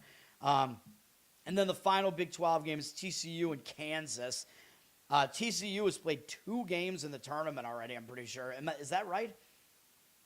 No, excuse me. They only played 1. My mistake. Oklahoma State played 2. TCU beat Oklahoma State last night. Right, because TCU is the 6th seed. Yeah, what am I saying? Close game last night to some extent against Oklahoma State. TCU got the job done. Now they're playing Kansas. I think TCU could definitely be competitive here, man. They actually beat Kansas. I thought they beat Kansas once this year, or am I wrong about that? Let me see.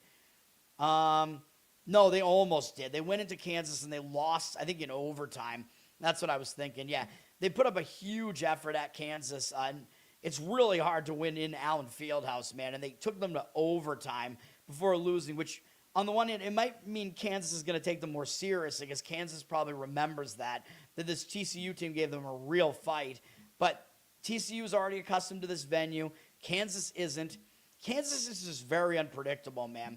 They're coming off a very satisfying win to finish the season against rival Kansas State. Kansas State really having a horrible season, but still, when you pound your little brother like that, a lot of times you feel a little bit too high on yourself, man.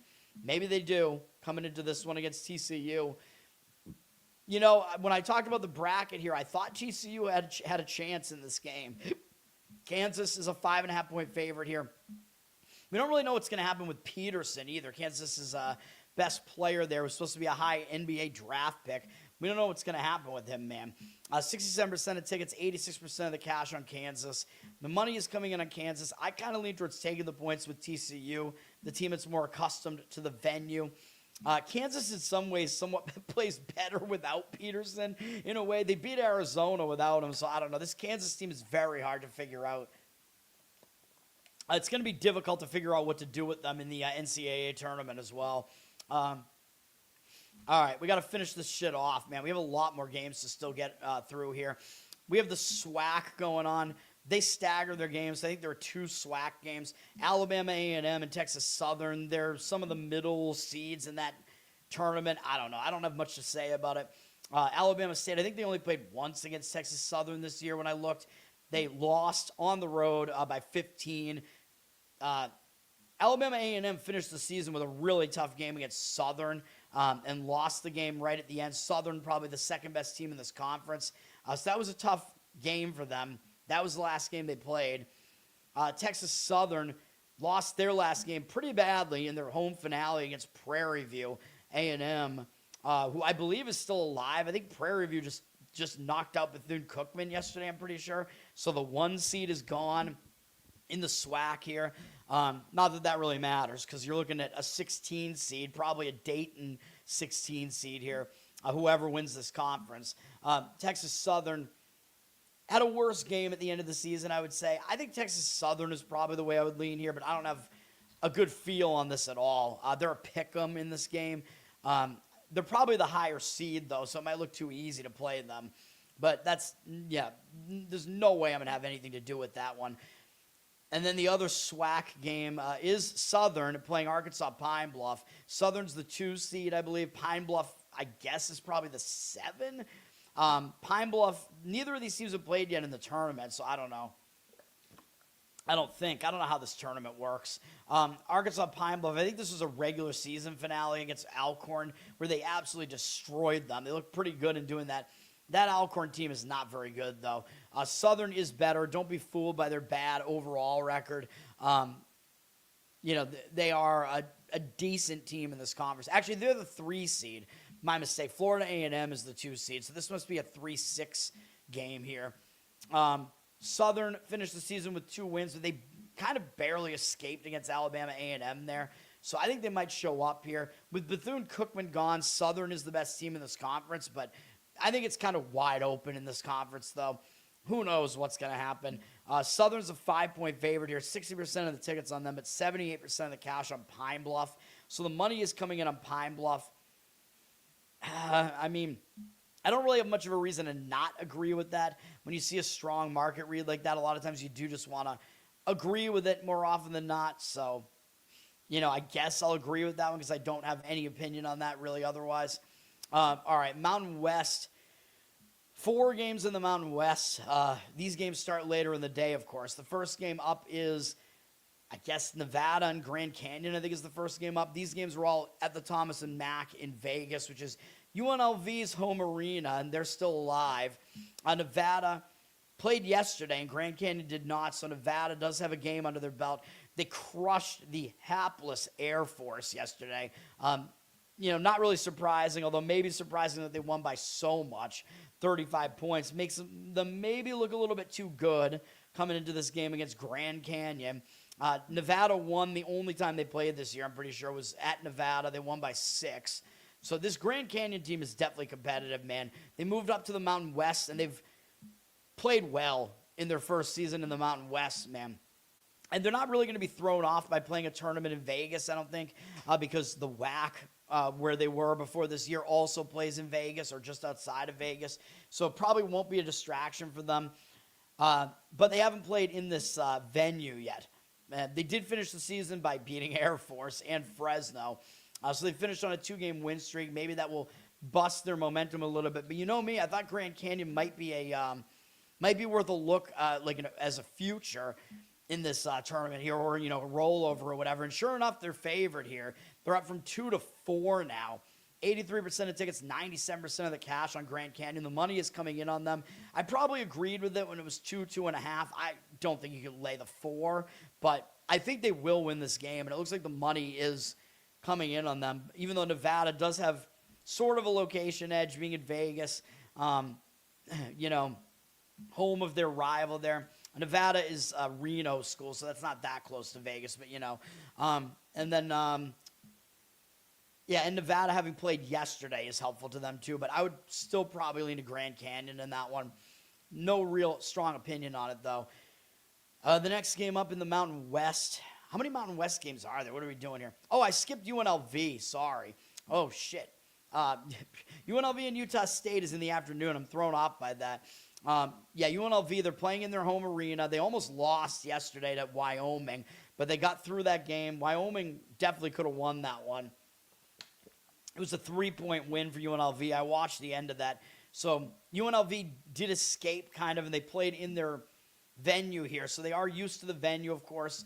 They got sort of a home edge here as well. So there are some things going for UNLV here. But Utah State, I think they're going to be in a real foul mood here, man. Believe it or not, they lost both times to UNLV this year. They lost at home by 10. And then when I thought they were going to do better, they were laying like 7.5 points at UNLV. They got absolutely drilled, and that was 2 games ago. They lost by almost 30 points in one of their most embarrassing games of the year. I think they're going to show up with more effort here. I don't think UNLV is going to perform the triple play here and beat them 3 times. I just don't think that's going to happen. I know it's easier to do when you've already won twice and you only have one more game to win, but yeah, Utah State, they're going to make the adjustments. That was ridiculous. And now they're in UNLV again, basically, and they're laying less than what they were in that game. They were laying like 7.5. I know it's a tournament setting, so you do have to lower the number a little bit for that reason. You should upgrade the number, right? Because if a true road game at UNLV, they were 7.5. In a tournament setting, you should give less home court advantage to UNLV. So Utah State should really be like 8.5 in this game, and they're only 6.5. So I think there's actually value there. Now, the one problem, well, 2 problems. One is that UNLV already played last night, so they're used to the venue now. Utah State also finished the season with a nice win over New Mexico, who is one of the better teams in this conference. So there is that, but I still like Utah State in this game. They are up to 7.5 now, though. They opened 6.5. They're up to 7.5. I would still probably lay it, though. 54% of tickets, 87% of the cash on them. I don't see UNLV doing that again, not even close. I think Utah State wins and covers in that one. And I know they haven't been able to do it either time so far against UNLV, but, the better team in double revenge usually, I think they get the job done more often than they don't. It is a good angle to look at, the favorite in double revenge, let's say. All right, the third game in the Mountain West is Colorado State, San Diego State. Very interesting one. Colorado State was one of the hotter teams to finish the season, although they were beating a lot of bad teams in here. They did beat San Diego State, though, at home. And I believe they lost to them on the road, if I'm not mistaken. Yeah, they did. So they lost by 23 at San Diego State and won by 9 at home. They finished the season. They did have a loss to Boise in there, who's already out of this tournament, which shocks me. Shocked the Boise loss, which we'll talk about with the last game that we have up here. Colorado State did bounce back with not a great win against Fresno to finish the season, man. So Colorado State's coming off kind of an escape against Fresno there. So they might show up with a bit more intensity for that reason here. Neither of these teams have played yet in this tournament. San Diego State barely beat UNLV in their final game, so they also had an escape. They didn't cover in that one. San Diego State, they're a bubble team, though, and that's kind of the problem. Everybody knows which teams are on the bubble, and, they must win. So those teams usually are overvalued. They're laying 5.5 here. They are definitely the better team, but 62% of tickets, 63% of the cash on them. Colorado State is definitely competitive, man. I think I would probably lean towards taking the points with Colorado State in that one. San Diego State, again, just because of the bubble effect, I think they are probably a little bit overvalued there. And then the final game is San Jose State and New Mexico. Who would have ever thought? San Jose State pulling off the 14.5-point upset or whatever it was, knocking out Boise last night. So Boise is definitely done. I thought Boise might be able to make a run in this tournament, man. I'm pretty shocked by that. Have no idea how that happened. Absolutely ridiculous. San Jose State might have shot their wad in that one. I know that means they got a game out of the way in the tournament here in this venue. So, you shed the nerves, whatever, you get used to the venue. I still don't know if I like it, though. Coming off such a huge upset, I don't know that they're going to have much left. Sure, they should show up for a game against New Mexico. New Mexico beat them in their own place by 10. And then New Mexico won the game between the two at New Mexico by 23. New Mexico, no surprise, obviously. New Mexico's the considerably better team here. New Mexico finished the season with a couple of losses to finish the season, but that last loss was a very, very competitive game, very close game at Utah State. So that might not be the best setup for New Mexico coming into this one, man. They might be a little bit hungover after a game like that. So you have pseudo hangover spot here versus potential huge letdown spot here. The money is indicating on New Mexico. They're up to a 15-point favorite, 62% of the tickets, 95% of the cash on them. I think I agree. I think San Jose State, that was their, wad shooting game in that game last night. They're also going to have to go from playing against a slow-paced Boise team, where I believe San Jose also likes to play slow, to now playing against a New Mexico team that I think is probably going to speed them up. New Mexico is a fast-tempo team for sure still. Usually they are in the top 50, so that might be a bit of a shock there to have to transition styles like that. All right. What else do we have here? Trying to get through it, man. Every fucking game. This is going to be the day with the most games, man. So one of the games is about to kick off. Miami, Ohio is about to tip off. You know what? Maybe I'll put it on. What that's on ESPN Plus only? Come on. Miami, Ohio basketball. I'm going to do it. I can voice command this shit. Let's go. Come on. It'll let me watch. It's not on yet, but... Oh, it doesn't give me the ESPN option. It only gives me the Disney Plus option now. It's the same feed, but I don't know. Usually they give you both options. I usually go with the ESPN one, but I know it's all under the Disney umbrella. It's all the same, whatever. All right. MEAC, we have a couple of games going on here. They stagger their games. We have I want to say this is the 4 versus 5 matchup, South Carolina State and Norfolk State. South Carolina State is definitely the considerably worse of these two teams. They finished the season with a couple of wins on the road. Very odd. Norfolk State is definitely better than they are, though. And the last time they played them, they lost at Norfolk State by almost 20 points. They lost by 7 to them at home as well. By the way, I know I said I didn't like Delaware State's logo that much. They're honeycomb, paint there, or whatever you want to call it, is actually I kind of like that, though. So, I'll say that, although they're hornets, not bees. Anyway, South Carolina State finished the season with a couple of upset wins, I think, or at least the last one was probably an upset. Norfolk State, clearly the better team out of the two. Norfolk State is coming off a close loss to Howard, though, to finish the season, and Howard is the absolute dominant team in this conference, by far the best team in this conference. So that was a tough game for Norfolk State there. So what do we do with this game besides, of course, stay far away from it? This game is in Norfolk, by the way, so they have a home city advantage here. They're up to an 8.5-point favorite, but it looks like some of the money is coming in on South Carolina State now. 50% of tickets, 58% of the cash on South Carolina State. I don't know if I trust Norfolk State to cover a huge number like that. The total's low. They don't score a whole lot. I guess I would lean to taking the points. That is an ugly one. No strong opinion from me on that at all, though. Don't take my word for it at all. The other MEAC game later in the day is... where the fuck is it? I know there's one other game in here. Or did I just... did I do the later game first? Maybe I did. No, it's somewhere. Yeah, it's the later game. Maryland Eastern Shore and NC Central. Where is that? Yeah, here it is. Maryland Eastern Shore, I'm pretty sure, is the better defensive team here. That's basically what they hang their hat on. They had a bad loss at home to Delaware State to finish the season, so they might bounce back from that. They lost by 2 on the road to NC Central when they played them this year, and then I believe they must have played them at home too, right? Yeah, they lost by 4 at home, so both games were very close between these two teams. I think this might be the 4. This, I think, this is the 3-6 game. I don't know what the fuck it is. Whatever it is, I don't know, man. No, Norfolk State must be the 3, I think.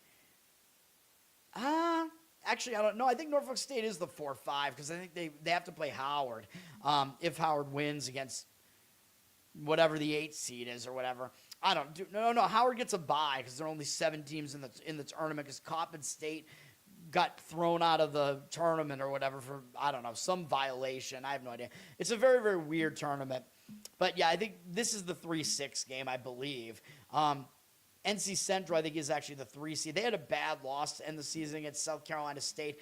I don't have much of a feel for this game at all. The money is coming in on NC Central. 1.5-point favorite, 56% of the cash on them, 57% of tickets on Maryland Eastern Shore. The money looks like it's indicating on NC Central. I don't even know if I like that, man. I mean, these teams are all so bad, though. Maryland Eastern Shore, they're a bit better defensively. They at least cracked the top 300 in defense, man. NC Central does not. In fact, they're like a bottom 10 defense. So I don't even know if I agree, you know. NC Central's a bit luckier, too, as bad as they are. They probably have the better offense, but I don't know, man. In a game like that, I kind of like the defense. I kind of like Maryland Eastern Shore, but again, yeah, don't take my word for it in conferences like that. There's a reason why I pretty much avoid them. We have Conference USA playing as well. A couple of games in the Conference USA here. Let me see. I think it's only 2.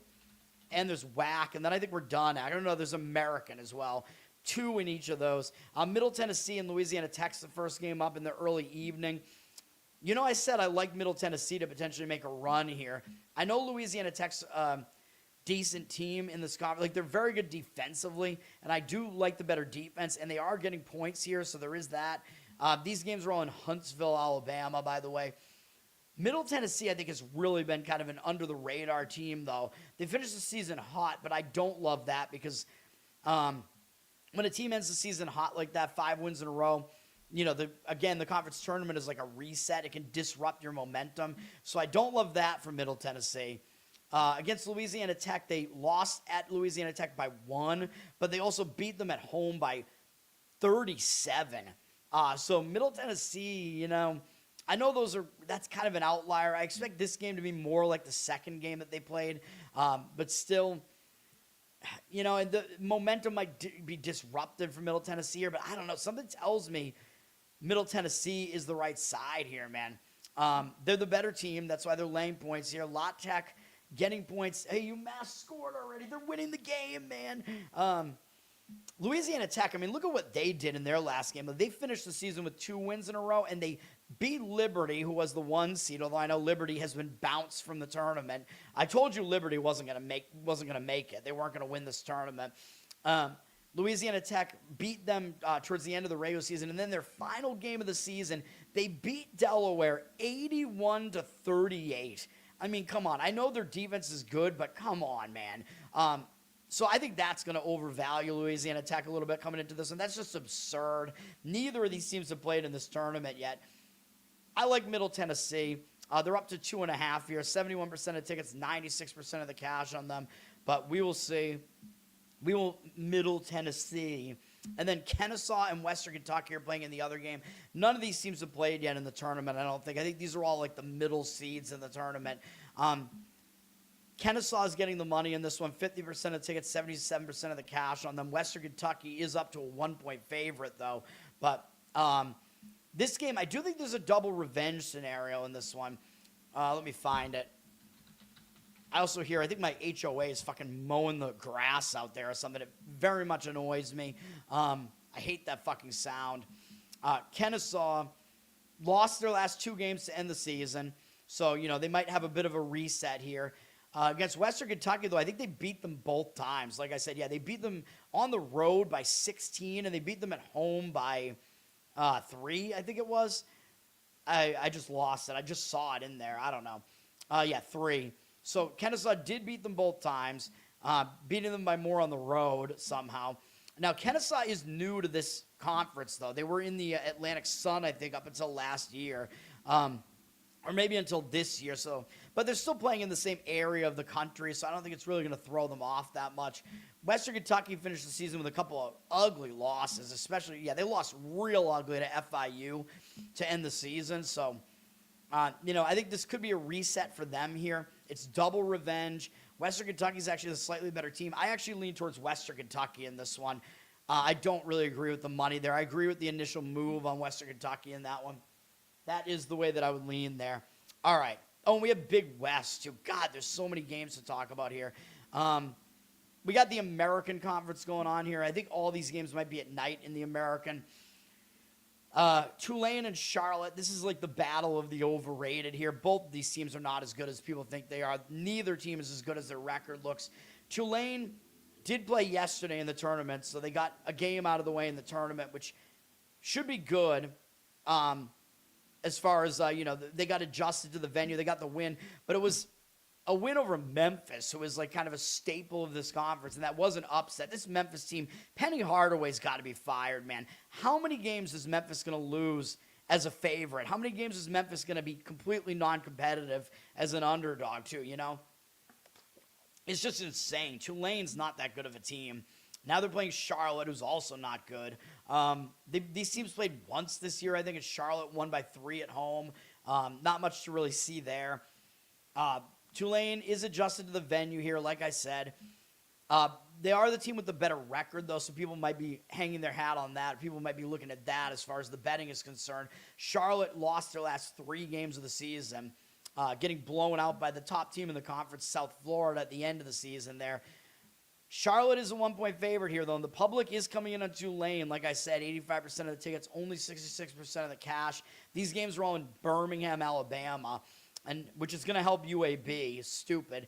Now, because they're not the 1 seed. Now, I know that Tulane did get that game out of the way, and they played yesterday, so they're accustomed to the venue, but I still think they're an overrated team. Beating Memphis looks good. I know Charlotte is not good, but the public is all over Tulane. Basically, pick the winner. Oh, I'm getting 1 point with the team with the better record. Nothing's really that easy. I'll lean to Charlotte, but I don't love it. And then the late game is FAU and North Texas. FAU did get the win last night. I told you I thought they would. They won, so they're now adjusted to the venue, of course. But North Texas is a slow team. They've flipped from a +1.5 to a pick 'em. Now, the good thing for North Texas, not having played yet here, the good thing, though, that's not a good thing, but the good thing is that they play slow, so a lot of times teams like that can overcome that, and, they don't have their momentum disrupted as much. They won their last 2 games by the exact same score of 62-58, although one was a nice road upset of UAB. The other one was a bad home performance against Rice, so you can have 2 very different games, even though the final score wound up being exactly the same. They beat FAU by 1 at home not that long ago. I thought they played them twice. Maybe I'm wrong. Maybe they didn't. I might be wrong. That might have been the only time they played. So maybe a little bit of recent, revenge for FAU, I guess. But that game was not an outlier, really. It was really close. I kind of like FAU, though, man. I think they've been kind of getting healthy at the right time. They're adjusted to the venue. I kind of lean towards them in this one, but it definitely could go either way. North Texas is a very annoying team to have to deal with, so with the style that they play. So who knows? As I touch my nose is itchy, man. I don't know what's going on here. All right, then we have what games do I have left? The WAC. We're getting almost done with it, man. We're in the last games here now. We do have the WAC and the Big West, and I think that's it. Southern Utah and UT Arlington. Southern Utah. They're a bad team, dude. This is the 5 versus 4, I think. And as I mentioned yesterday, Utah Valley paid the after they got the temporary injunction, the WAC decided to let them play in the tournament if they paid a lesser fine or some shit. So they did pay that. So Utah Valley will be playing in this tournament, which at least shows that they want to be here. They're not playing yet, though.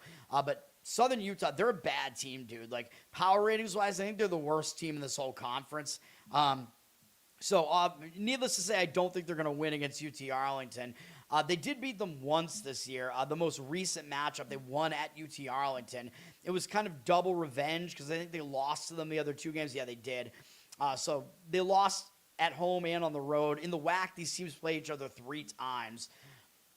Southern Utah also finished the season with 2 pretty big performances against Utah Valley and Cal Baptist, the top 2 teams in the conference. So they're coming off a couple of close performances against good teams. It could be a little bit of a quick revenge for UT Arlington here. They're absolutely the better team. I know UT Arlington finished with a couple of wins, so their momentum might be disrupted a little bit, but I like UT Arlington in this one. The money's disagreeing. 50% of tickets, 91% of the cash on Southern Utah. I don't think so. I would lay it. Texas Arlington is -5.5 here. They're definitely the better team. These games are all in the Orleans in Vegas, which I thought they were in the same arena as the WCC was, but because I think they also played at the Orleans, but it looks like a different arena. It looks smaller in this one. Where basically like all the seating all looks like it's like temporary in this arena there. When I was watching the Tarleton game last night, so I don't know. And Tarleton lost last night to Abilene Christian. So Abilene Christian is the one team that already played in this tournament, so they are used to the venue now. I think it was it Abilene? I think it was. They're playing Utah Tech here, which I think is now Abilene Christian. I think was they must have been the 6th seed in the tournament. Is that right? And Utah Tech is the 3. Something like that. Utah Tech's -2.5 here. 50% of tickets and 97% of the cash coming in on Abilene Christian, though. Now, they did play last night, so that's an advantage that they get, a game under their belt in the tournament. They get used to it. They beat Tarleton last night. Against Utah Tech, I think this is actually triple revenge.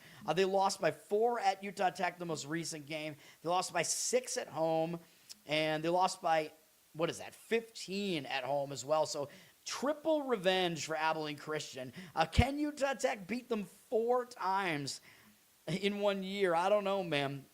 This situation usually doesn't come up.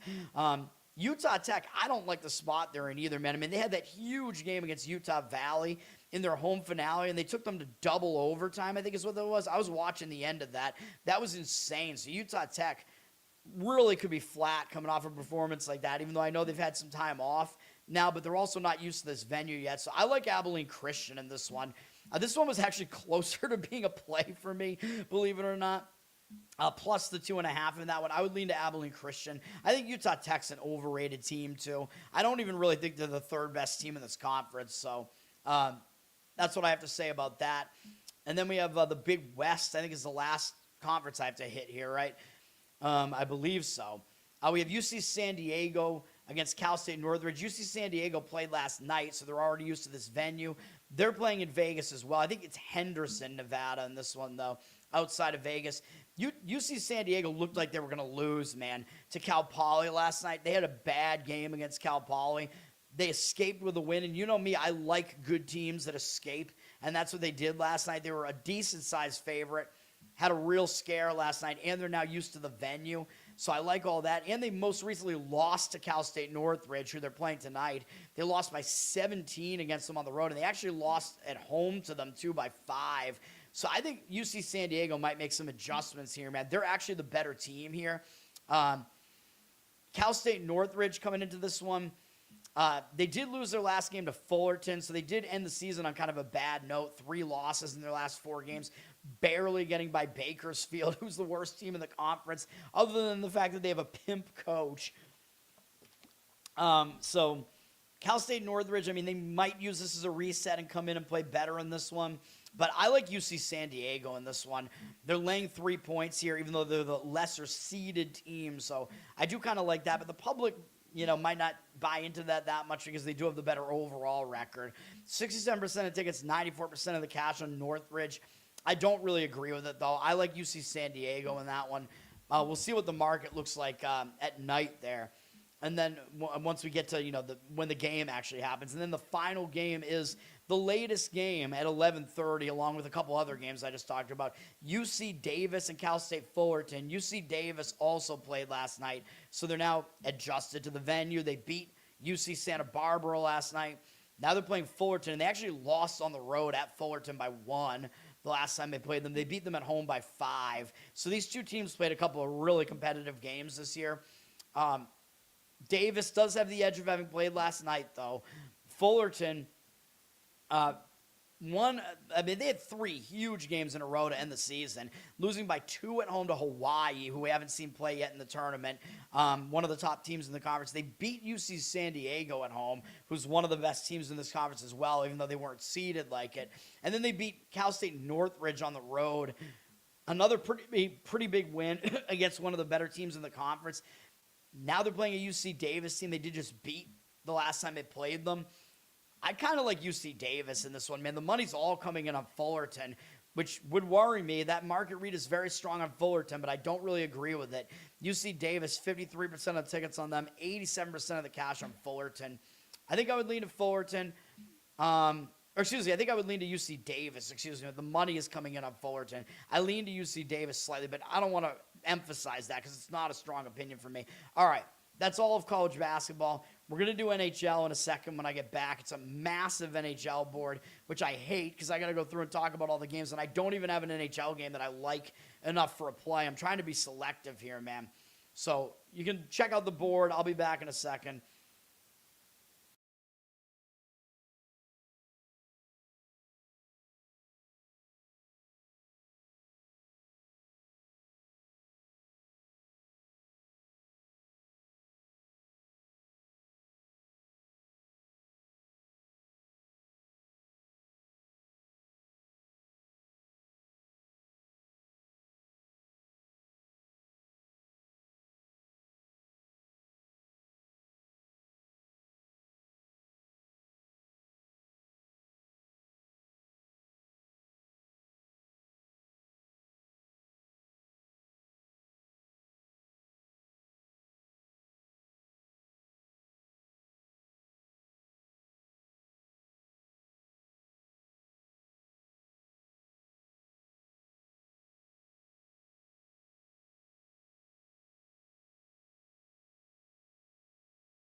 Hell yeah. All right. Are we back here? You can hear me? It looks like the mic is working. UMass with the lead right now, man. I'm rooting for my boys at UMass, not only because I'm extremely annoyed by Miami, Ohio, but, I got a lot of friends that went to UMass and whatever, so, all right. And it was on the list for me, too. I got into UMass, but I did not decide to go there, but yes. Even though they were going to give me a free ride as well, because they offer a free ride to all high school valedictorians. So I had a free ride there, and I'm like, nah, I'm going to go to a more expensive school. Though I did get some money from the school that I went to as well. But, I don't know. The vibe suited me better where I actually went. So going to a D3 basketball school is what I actually did. All right, let's do this. San Jose at my Boston Bruins at 7 p.m. here. San Jose on a 3-game losing streak. So unfortunately for the Bruins, I think San Jose will be motivated here. They lost pretty badly at Buffalo to start the road trip, 6-3. I think they'll show motivation here, although the Bruins have been very, very excellent at home, though. I don't really want to fade the Bruins at home unless they're in a really bad spot. They're not really. They're staying at home. They won in overtime in their last game against the Kings. It's not a game I'm going to have anything to do with. Like I said, I'm not doing anything with hockey today. But for the Bruins, the money I think is fading them. Where is this game? There it is. Bruins have already dropped from -170 to -146. It might mean Swayman's not going to be in net here. Korpisalo is not great. 93% of tickets, only 77% of the cash on the Bruins. So they're a public side with the money all being unloaded on San Jose, it looks like there. So I can't really disagree with San Jose in that one. But, again, the Bruins, very, very good at home. Just something to keep in mind there. 25-8-1 is their home record, which is really good. It might be the best in the NHL. It's got to be up there. Washington at Buffalo. Bruins, by the way, they do have a TV game coming up against Washington. So if you want to consider that to be a look ahead, maybe. But Washington hasn't been playing that well. Washington did play yesterday, and they lost badly to Philadelphia. I think I told you I leaned to Philadelphia in that game yesterday. Bad loss for Washington. Now, it's a third game in 4 days and a fourth game in 6, all in different cities, and that's not easy to do. So the rest situation is very bad for Washington. They're going to have to switch to Lindgren in net here, I would imagine.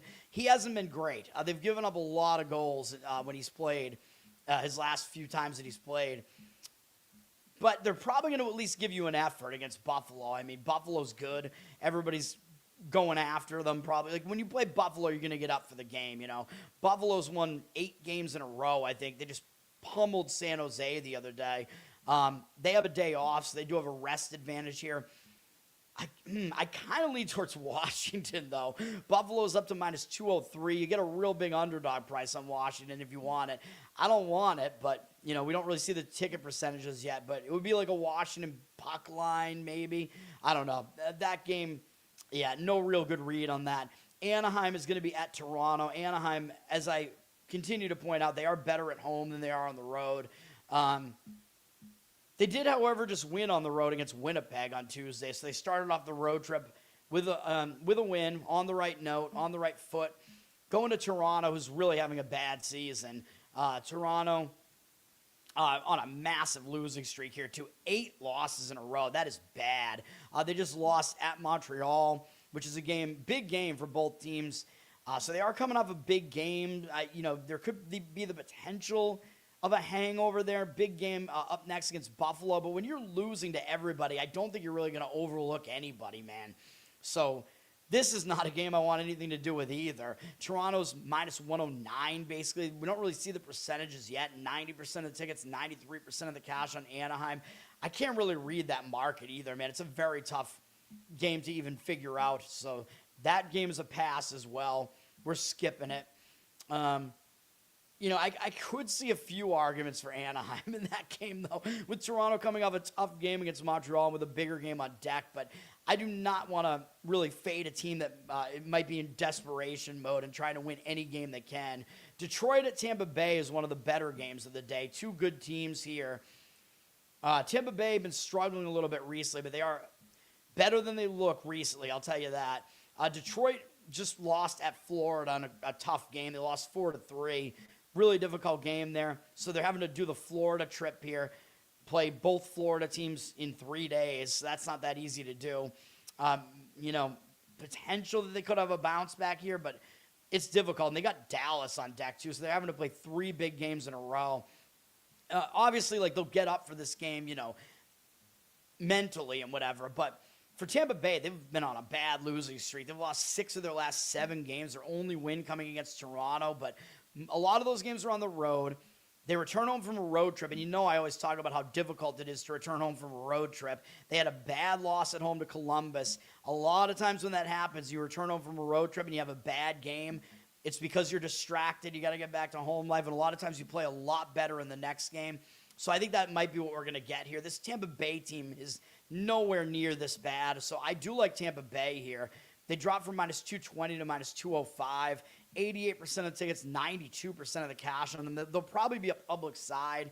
I don't know if I would lay like a massive favorite price with them, though. Like, I wouldn't go like money. I'm never going to go like minus 200 money line in any of these money line sports, I think there's rarely a situation you'll find where it's actually worth it to do that. But, maybe, I don't know, something like Tampa to go over their team total could be in the mix here. Something like, a minus 1 puck line maybe or something like that. Could be a way to figure it out. Or Tampa Bay to win in regulation, maybe. Tampa Bay, in fact, has played they have 0 overtime losses at home. But that kind of means that you want to play them to win in either regulation or overtime, because it kind of means that, because they have no overtime losses. So I don't know. It kind of means that they win in overtime when they go there at home. So I don't know. Columbus is at Florida. Columbus, like I said, coming off that huge win against Tampa Bay. Could be in a letdown spot here now after that. I mean, sure, they should get up for Florida because they're the back-to-back returning champs. But they did just beat Florida on March 5th, 4-2 at home. So Florida might make some adjustments here, man. Florida, they've kind of lost their luster a little bit because their record's not that good. So I think Columbus could be in a letdown spot here. But Florida's coming off 2 big wins against Detroit, who's a pretty good team. So I don't really want Florida here either, man. And Columbus, probably still will get up for this game mentally. But Florida looks like they're the right side in the market here. 68% of tickets are on Columbus, 61% of the cash on Florida. They dropped to a very tempting minus 110, down from minus 120. So the odds makers are telling you Columbus is the better team. Florida's not even getting home ice. I don't really agree with that, but I still think Florida's the better team, which would indicate I should be on Florida here. It looks like that's where the money is. I agree with it. I agree with Florida, but I'm not going to give it out as a play or anything. Calgary at New Jersey. Calgary just had a bad game. At New York, the Rangers, where the Rangers never win at home, and they still beat Calgary 4-0. Calgary, bad. But they might be in bounce-back mode after two really ugly losses by a combined 11-3 score. Now they're going to New Jersey. It's a quick trip from New York to New Jersey, although they're playing a third game in 4 days, fourth game in 6 days, all in different cities, which isn't great. But again, going from Manhattan to northern New Jersey is not really that much of a that's not a huge deal there, let's say. New Jersey, not playing well, man. Or actually, they have been playing well more recently. They're not having a great season overall, I should say, but they did win 4 games in a row before they finally lost on the back end of a back-to-back at home to Detroit. Now, what I don't like is they lost a win streak. They've been a streaky team, and a lot of times when you lose a win streak, it'll hang you over and you'll lose again in the next game. I don't know how much attention they'll really pay to Calgary, but when a team gets shut out at home, a lot of times they will bounce back from that. This one was against a good Detroit team, though, so I don't know. But New Jersey is the way more rested team here, though, and they're staying at home, so they have a big rest and travel advantage here. Staying at home, coming off a bad home loss. I would probably have to lean New Jersey here. They're up from minus 178 to minus 183. They are getting the money, it looks like. 56% of the tickets are on Calgary. 91% of the cash on the Devils. I'll lean that way, but that's, yeah.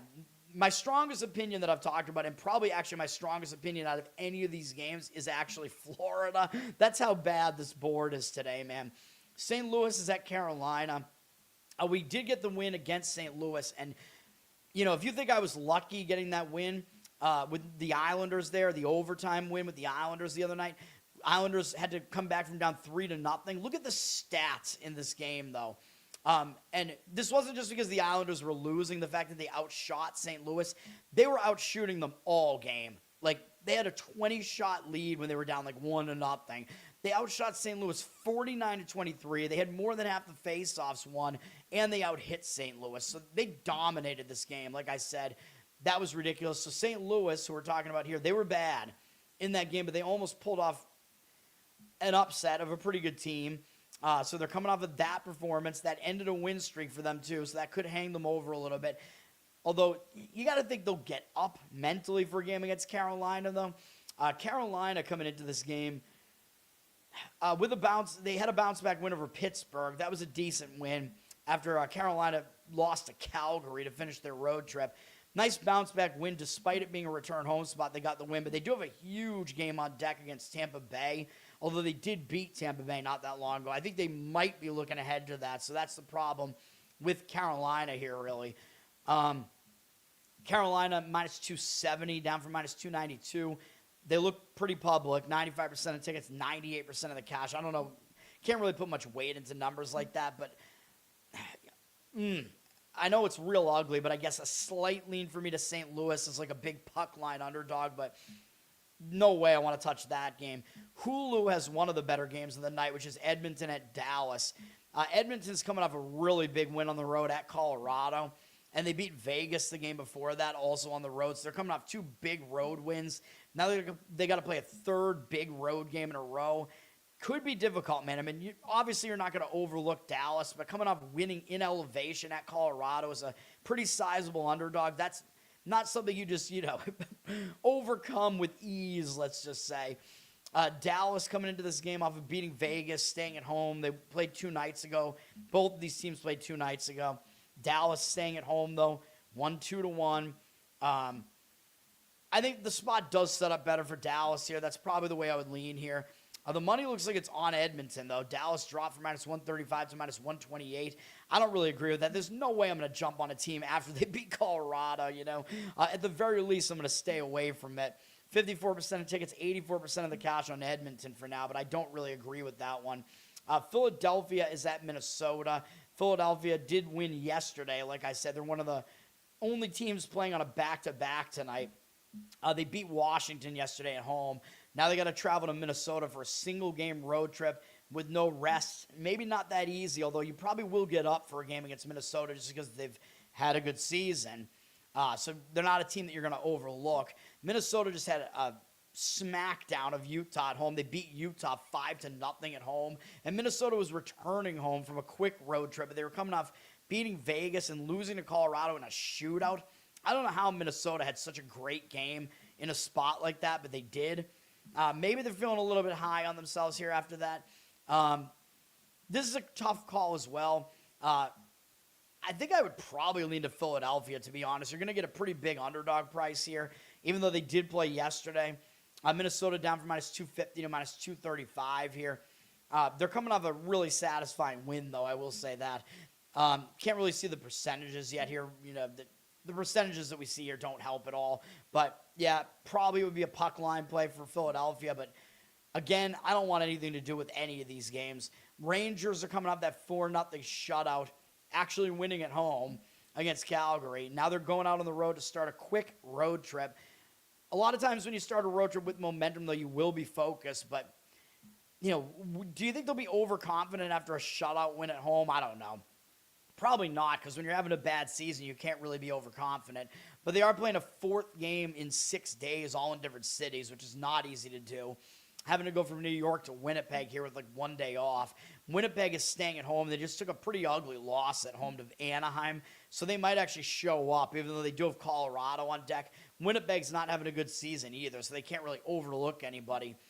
I would lean to Winnipeg here. They dropped from -165 to -150. I know the Rangers are pretty good on the road. They're awful at home, and they're actually fairly good on the road, but 83% of the tickets are on the Rangers, 60% of the cash on Winnipeg. So the money is coming in on Winnipeg. I'm not going to disagree with it. And then with Winnipeg, you got to see if Hellebuck is going to be in net. We really don't know because he's played 6 games in a row. They've had 1 day off. They had 2 days off prior to the last game. It probably will be him again because he's a grinder, but we'll see, man. I don't know. Chicago at Utah. This is a quick rematch game where Chicago beat Utah as an underdog at home in an overtime game, 3-2 back on Monday. So Utah might zigzag this, man, because Utah is the better team, and when the better team loses, a lot of times they will show up and play a better game the next time. And I don't know when Knight is going to come back because he's had an illness, so I don't know what's going on with him because he is the best goalie for the Blackhawks. I don't really see any news or anything like that, so maybe he will be back for this game. I have no idea. Couple of days off for the Blackhawks here now, but Utah did play a game in between these two games. They played on Tuesday, and they got smacked by Minnesota, like I said. They're returning home from a road trip, though, and that's the biggest concern. And third game in 4 days, fourth game in 6 days, fifth and 8, and sixth and 10, all in different cities. That's not easy to do, man. So Utah is very traveled right now, and the return home spot I always hate. As you know, I like betting against it because when teams return home from a road trip, a lot of times they'll be hungover. They'll be distracted because they have to get back to home life, whatever the case may be. So even though they might not overlook a Chicago team that just beat them towards the end of the road trip, it's still a really, really bad spot for Utah. Potential to maybe look ahead because they have Pittsburgh, Dallas, Vegas, Anaheim all on deck. All those teams are better than Chicago. So I don't know, man. This is, again, a stay away for me.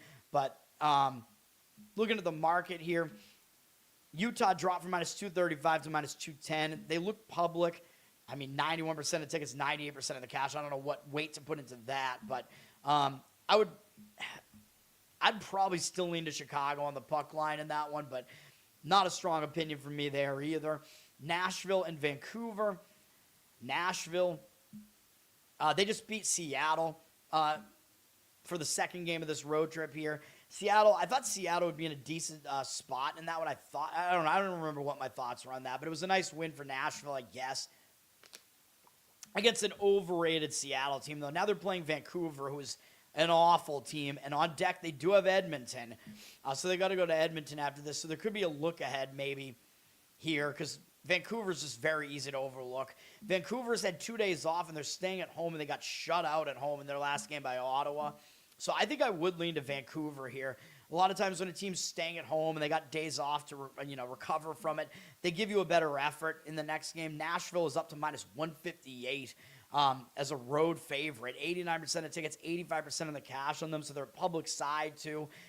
I like this one more than most of them, to be honest. I would play Vancouver, probably just money line on that one. I mean, you could do a split puck line, money line, or something like that too if you want to. Or, 5 to +1 puck line if some of the books might offer that. Pittsburgh and Vegas. Pittsburgh's coming off that big game against Carolina. They played 3 overtime games in a row since Saturday. That one against Carolina, falling just short of Carolina on the road. That's tough to bounce back from, man. And now they got to fly out to Vegas for this. I mean, they could consider it to be like the start of a new road trip or something, but that's really difficult to come off a Carolina game like that. And they just beat Vegas at home on March 1st, 5-0. So I think Vegas is going to be in revenge mode here or adjustment mode. Vegas is coming off of a couple of big games too, though. They played Detroit, Minnesota, Edmonton. They had to go to Dallas on Tuesday, so that's not that easy either. Returning home here, I still like Vegas here. I think it's a worse spot for Pittsburgh, and you have the adjustment revenge angle, whatever you want to call it, for Vegas. They dropped from -160 to -150. 88% of tickets, 95% of the cash on Vegas. I agree with that money. I like Vegas, but I don't want to put it on my card. I don't want to play a team that's coming back from a close game at Dallas, really. So unfortunately, that's not on my card either. And then the last game is Colorado and Seattle. Colorado just lost a 5-game win streak, although a lot of times, I don't know, man. I mean, when they've lost win streaks, sometimes they have bounced back. But a lot of times when a team loses a win streak, they won't bounce back right away. And they've had a bunch of big games in a row, man. They won at Dallas in a shootout, beat Minnesota at home in a shootout, and then they lost at home to Edmonton to break their win streak. That could hang them over into this game, man. They might not totally pay attention to a mediocre at best Seattle team here. Seattle coming into this with that home loss to Nashville being their last game. They had 2 days off before that, I should say, and 2 days off prior to the game prior to that. Just they have had a lot of time off recently. They're staying at home, too, and they've had some ugly home losses. So I think this spot is better for Seattle here. I like Seattle in that one. Colorado, very public, 97% of the tickets. 99% of the cash probably doesn't mean anything, but they're -195, so you might be able to get a decent puck line on Seattle or something like that. That would be the way I would lean in that one. Probably one of my stronger hockey opinions as well. UMass still winning towards the end of the first half here, by the way. They've been leading most of the first half, it looks like. Fingers crossed, baby. Didn't give out a play on it, though, although I gave you my lean at the top of the show. I gave you a lean on UMass plus the points. All right, let's do NBA and get out of here, man. There is a decent amount of NBA. You're not going to like the one play I'm going to give you in the NBA, man. First game up is the first of the Amazon Prime doubleheader, Philadelphia at Detroit. Philadelphia coming off a win over Memphis. Philadelphia is still an injured team, man. I think they're still without Embiid, Maxey now. George is still suspended. I don't know what's going on. These guys are all now. Oubre is out as well. So this is like Philly's entire team is out here, man. Yeah, I mean that's the deal. Oubre, I think, got hurt in their last game, so I guess you could argue they're in an injured player theory spot. But when your team has literally nobody left, I don't know how your players that are left can really step up. Although we have seen that happen in the NBA, but they're also playing a 4th game in 6 days, all in different cities, which is not easy. Beating Memphis barely at home in their last game. Detroit's coming off a revenge smackdown. I told you laying the points was the right way to look in that Brooklyn game 2 nights ago. They did do that. They destroyed Brooklyn. Now they're back home, but they're only returning home from a 2-game road trip, which isn't really a big deal. The money is saying the 76ers here, which is insane. Pistons are -15, 72% of the tickets on them, only 62% of the cash. The market read is saying to take the points of the Sixers. I'm not going to do it. The 76ers, more like the 32ers. I don't know. Or 33ers, I should say. Whatever we want to call them. No, that's not. Wait, 76. That's not even. What am I saying? I'm thinking it's 66. What am I even saying? 76. 38. The 38ers, because they're half a team. There you go. I can't even think after I wake up, man. She squealed. What's up, man? Thanks for hanging out. I got perfect math SATs, baby. I just had a stroke, and, I'm not awake still. Phoenix at Indiana. Phoenix on a nice little win streak here. They're playing well, even without Brooks. They do have Devin Booker back. I think Grayson Allen's been missing some time, but whatever. They did just beat Milwaukee on the road with Giannis in the lineup from Milwaukee there. So Phoenix, decent win there. They might overlook Indiana. They got Toronto, Boston, Minnesota, San Antonio all on deck. So those are all bigger games than this. Indiana, you got to question how much effort they're going to give you. But they did just have a close loss to Sacramento, so maybe they did put an effort there. But the problem with Indiana is they're returning home from a road trip from the Pacific Coast, and you know I don't like that. They've been away for more than a week. You get back home. You got stuff to do at home, family life. You might not pay total attention. And they do have a game against the Knicks tomorrow where maybe if they get up for a game, maybe it's that one. So I would not trust the Pacers. And in fact, I probably lean against them, to be honest, because I just hate these teams returning home from road trips. Suns are laying 8.5 on the road, though. 61% of tickets, 52% of the cash on them. So the money is indicating on the Pacers. No way could I do that, though. Phoenix has been a really good covering team, but they're better at home, I'm pretty sure. Will, what's up, man? Yeah, I responded to that. I had to keep March Madness. Yeah, me too. I went with B. NFL playoffs is fun as well, and they're in that group. NBA playoffs are my best betting, basically. But I love March Madness. You got to keep March Madness. Even though, the other stuff, I like the MLB playoffs. I like the Stanley Cup playoffs. But, yeah, B wins, mostly because of March Madness and the betting opportunities. All right, next up is going to be my last play I'm going to give out. You're going to hate me. You're going to hate this play.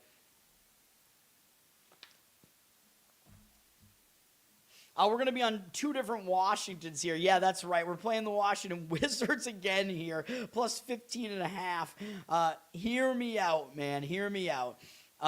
They do have Sarr back at least. Sarr is back in the lineup for them, I'm pretty sure. So at least one of their best players did come back. Trae Young is actually back as well. So some of their better players have come back. So at the very least, you're looking at a more intact Washington team here. Yeah, they've lost 9 games in a row, whatever this is. I know. But look at their last game, and they were the victim of Bam Adebayo's bullshit 83-point performance. You saw what happened in that game. Miami was intentionally fouling Washington just so they could have more possessions to get him more points. It's such horse shit. I fucking hate that shit. But Washington was the victim of that. Horrible. Everybody's going to just make fun of them. Oh, they gave up 83 to Adebayo. They gave up 150 points in the game. Yeah, but they scored 130 themselves. So that was just a stupid game. That was just an outlier. I don't care about that game. I think they're going to show up for this one, man. They're staying in the state of Florida. That was just an embarrassment. I think if anything is going to motivate you, it'll be a game like that that's causing you to be made fun of all over the place. They're playing an Orlando team that is playing better right now, even though they don't have Wagner still. Orlando's won 5 games in a row, so we're jumping in the middle of 2 streaks here and trying to fade them. But, yeah, Orlando just had a very satisfying win yesterday, by the way, against Cleveland. So they're on a back-to-back. They had a big win against Cleveland, and they do have Miami on deck. Miami, then Atlanta, then OKC, and all those teams are going to be playoff teams and or play-in round teams at the very least. And they just beat Washington at home 126 to 109, so I don't think they're going to pay attention to Washington either. So we're doing it. It's like the Magic are like some magical covering machine, although it looks like the money's coming in on the Magic now. But the line already dropped from 15.5. I'd probably still take it at 14, though. But unfortunately, since the beginning of the show, it did drop 1.5 points to 14. 69% of tickets, 76% of the cash on the Magic. Whatever. I like the Wizards here. I gave you the reasoning. Yeah, we're taking the points of the Wizards. Brooklyn at Atlanta. Brooklyn coming off that blowout loss to Detroit, who got revenge against them. Now they're going to Atlanta here. I don't really see a whole lot, as far as the situation, situational setup here. Atlanta is on a huge win streak. They've won 7 games in a row. They beat Dallas. They're staying at home. Beat Dallas in the last game. Whatever. Probably I would lean to the Nets just because the Hawks are laying 15.5. And who are the Hawks to really be laying 15.5 against anybody, really? 68% of the tickets on them, 53% of the cash on the Nets. I'll lean to taking the points of the Nets, but that is not a strong opinion from me at all. Yes. I just gave you the reasoning why. You don't have to do it, but that is my recommendation there. That is on my card. All right. Milwaukee and Miami. Dude, you got to play ugly teams to make money here. Like, that's just the way that it is, because a lot of times they're undervalued or overlooked. Milwaukee just took that ugly loss at home to Phoenix. I believe Giannis is playing, even though he's not showing up as the stat leaders here. They've had a couple of real bad games in a row at home, so it might be good for Milwaukee to just get out of there, go on the road. They did beat Miami back on the 24th, and that's who they're playing tonight. They beat them at home by 11, but I think this is a spot where you're going to get more focus out of Milwaukee here. For Miami, of course, they were the team that had 83 points from out of bio and won 150 to 129 against Washington. So any team that scores 150, you probably want to consider fading them in the next game. So I would have to lean to Milwaukee in this one. Miami does have Orlando on deck, and Orlando's hotter right now, and they're Florida rival and whatever, which is another reason to fade Orlando here, though, because the Heat are like one of their big rivals. So the Heat are up to 6.5 here, 79% of tickets, 86% of the cash on them. I don't agree with that. I would lean to taking the points with Milwaukee in that one. Dallas and Memphis. Dallas on a big-time losing streak right now. They're not playing well. They got Cooper Flagg back. They're still not playing well. I gave them a pass for a lot of their losing ways here because they were losing to a lot of good teams. And in a way, that's still true. They've had a couple of pretty bad losses in there, too. They did just lose to Atlanta. I mean, Atlanta will be like a play-in playoff team probably. Now they're playing Memphis. They did lose to Memphis on February 27th at home by almost 20 points. So there is a little bit of revenge here maybe for Dallas. I know they got to play Cleveland tomorrow and again after that. But when you're losing games like this, either you're packing it in for the season or you're going to show up and try to win a game, you know. Memphis, though, they've lost 5 games in a row, too, although they look like they are putting in effort. They're returning home from a quick Monday-Tuesday road trip, but they do have a big game against Detroit on deck. I don't really care about returning home from a very short road trip because things don't really pile up for you to do at home. But they have that look ahead. It's hilarious, by the way, that the Mavs are laying 5 points on the road. Who's going to lay points on the road with Dallas? They're up from 4 to 5 here, but I agree with it. I would lay the points in this one. 73% of the cash on them, 52% of the tickets on the Grizzlies. I think the Grizzlies might get caught in that look ahead. That one it's crazy. And then we have one of the best games of the night, Denver at San Antonio. These two teams are both coming off of pretty good performances. Denver beat down Houston yesterday, so they're on a back-to-back, and they had a huge game against Oklahoma City on Monday, too. So the spot's not exactly great for Denver here, even though they're a decent road team, and their defense finally showed up in that game against Houston. I think they have Aaron Gordon back now, so maybe their defense will start improving, but it's going to be difficult to come off of games like that, man. Now they're having to go to San Antonio from Denver with no time off after playing 2 big games, even though this is a big game too. San Antonio did just play a pretty tough game as well against the Celtics. Unfortunately, because I'm a Celtic fan, San Antonio pulled away late in that game, and Jaylen Brown got ejected early in that game, which is bullshit. So Celtics had to play pretty much the whole game without him, so I'm not happy about that. And the Celtics were still in that game with like 6 minutes to go. Big win for San Antonio, though. They're staying at home. They didn't play yesterday, so the setup is better for San Antonio here. I'll lean that way. They're a 6-point favorite here, 67% of tickets, 70% of the cash on them. I'd probably lay it. I wouldn't want to take it with the Nuggets in that spot, but a big game for both teams. I'm staying away. And then the second of the Amazon Prime doubleheader is going to be promoted as a potential NBA Finals matchup now that Jason Tatum is back. The Celtics, even without him, have been one of the best teams in the league. Believe it or not, they're like the number 2 offense and number 2 defense in the NFL this year. NBA, excuse me. Believe it or not, the Celtics have been excellent. And with Tatum back, they are a pretty serious threat. Celtics did just lose that tough game to San Antonio, though. Now they got to go to Oklahoma City. This is a pretty brutal road trip, man. So good thing for them that they got that win over Cleveland at the very least, because I don't think they're going to win this game at the Thunder. Thunder, really good. They're really good at home. They're an extremely deep team, although the Celtics are deep as well. OKC is coming off a good win over Denver, but they haven't played since Monday. And they didn't cover in that game, so you could argue they made an escape there, and maybe they'll show up with more intensity here. They got an ABC game against Minnesota coming up. I don't think they're really going to overlook the Celtics, though. I would lean to the Thunder in this one. They're a 6.5-point favorite. Celtics, 72% of tickets on them, 50% of the cash on the Thunder, though. Unfortunately, I think the Thunder probably cover in that game. And then we have the Bulls and the Lakers, and this game almost made my card. The Bulls, they did beat Golden State in their last game. And that's kind of the reason why I don't want them. A nice overtime win as an underdog here, 6.5-point underdogs against a decent Golden State team. Decent win for the Bulls there. I think they will still show up for the Lakers, though. They're staying in California for this, which isn't too bad. I do think the Lakers are an overvalued team. I mean, because they're the Lakers, but also people think they're better than they actually are. We tried to fade them here on the show against Minnesota, and Minnesota had a horrific second half in that game. I don't know what happened in that game. Now the Lakers are coming off beating the Knicks and Minnesota, and on deck they have Denver, Houston, and then Miami. So this is like clearly the flat spot in the Lakers' schedule here. So I would play Chicago in this game.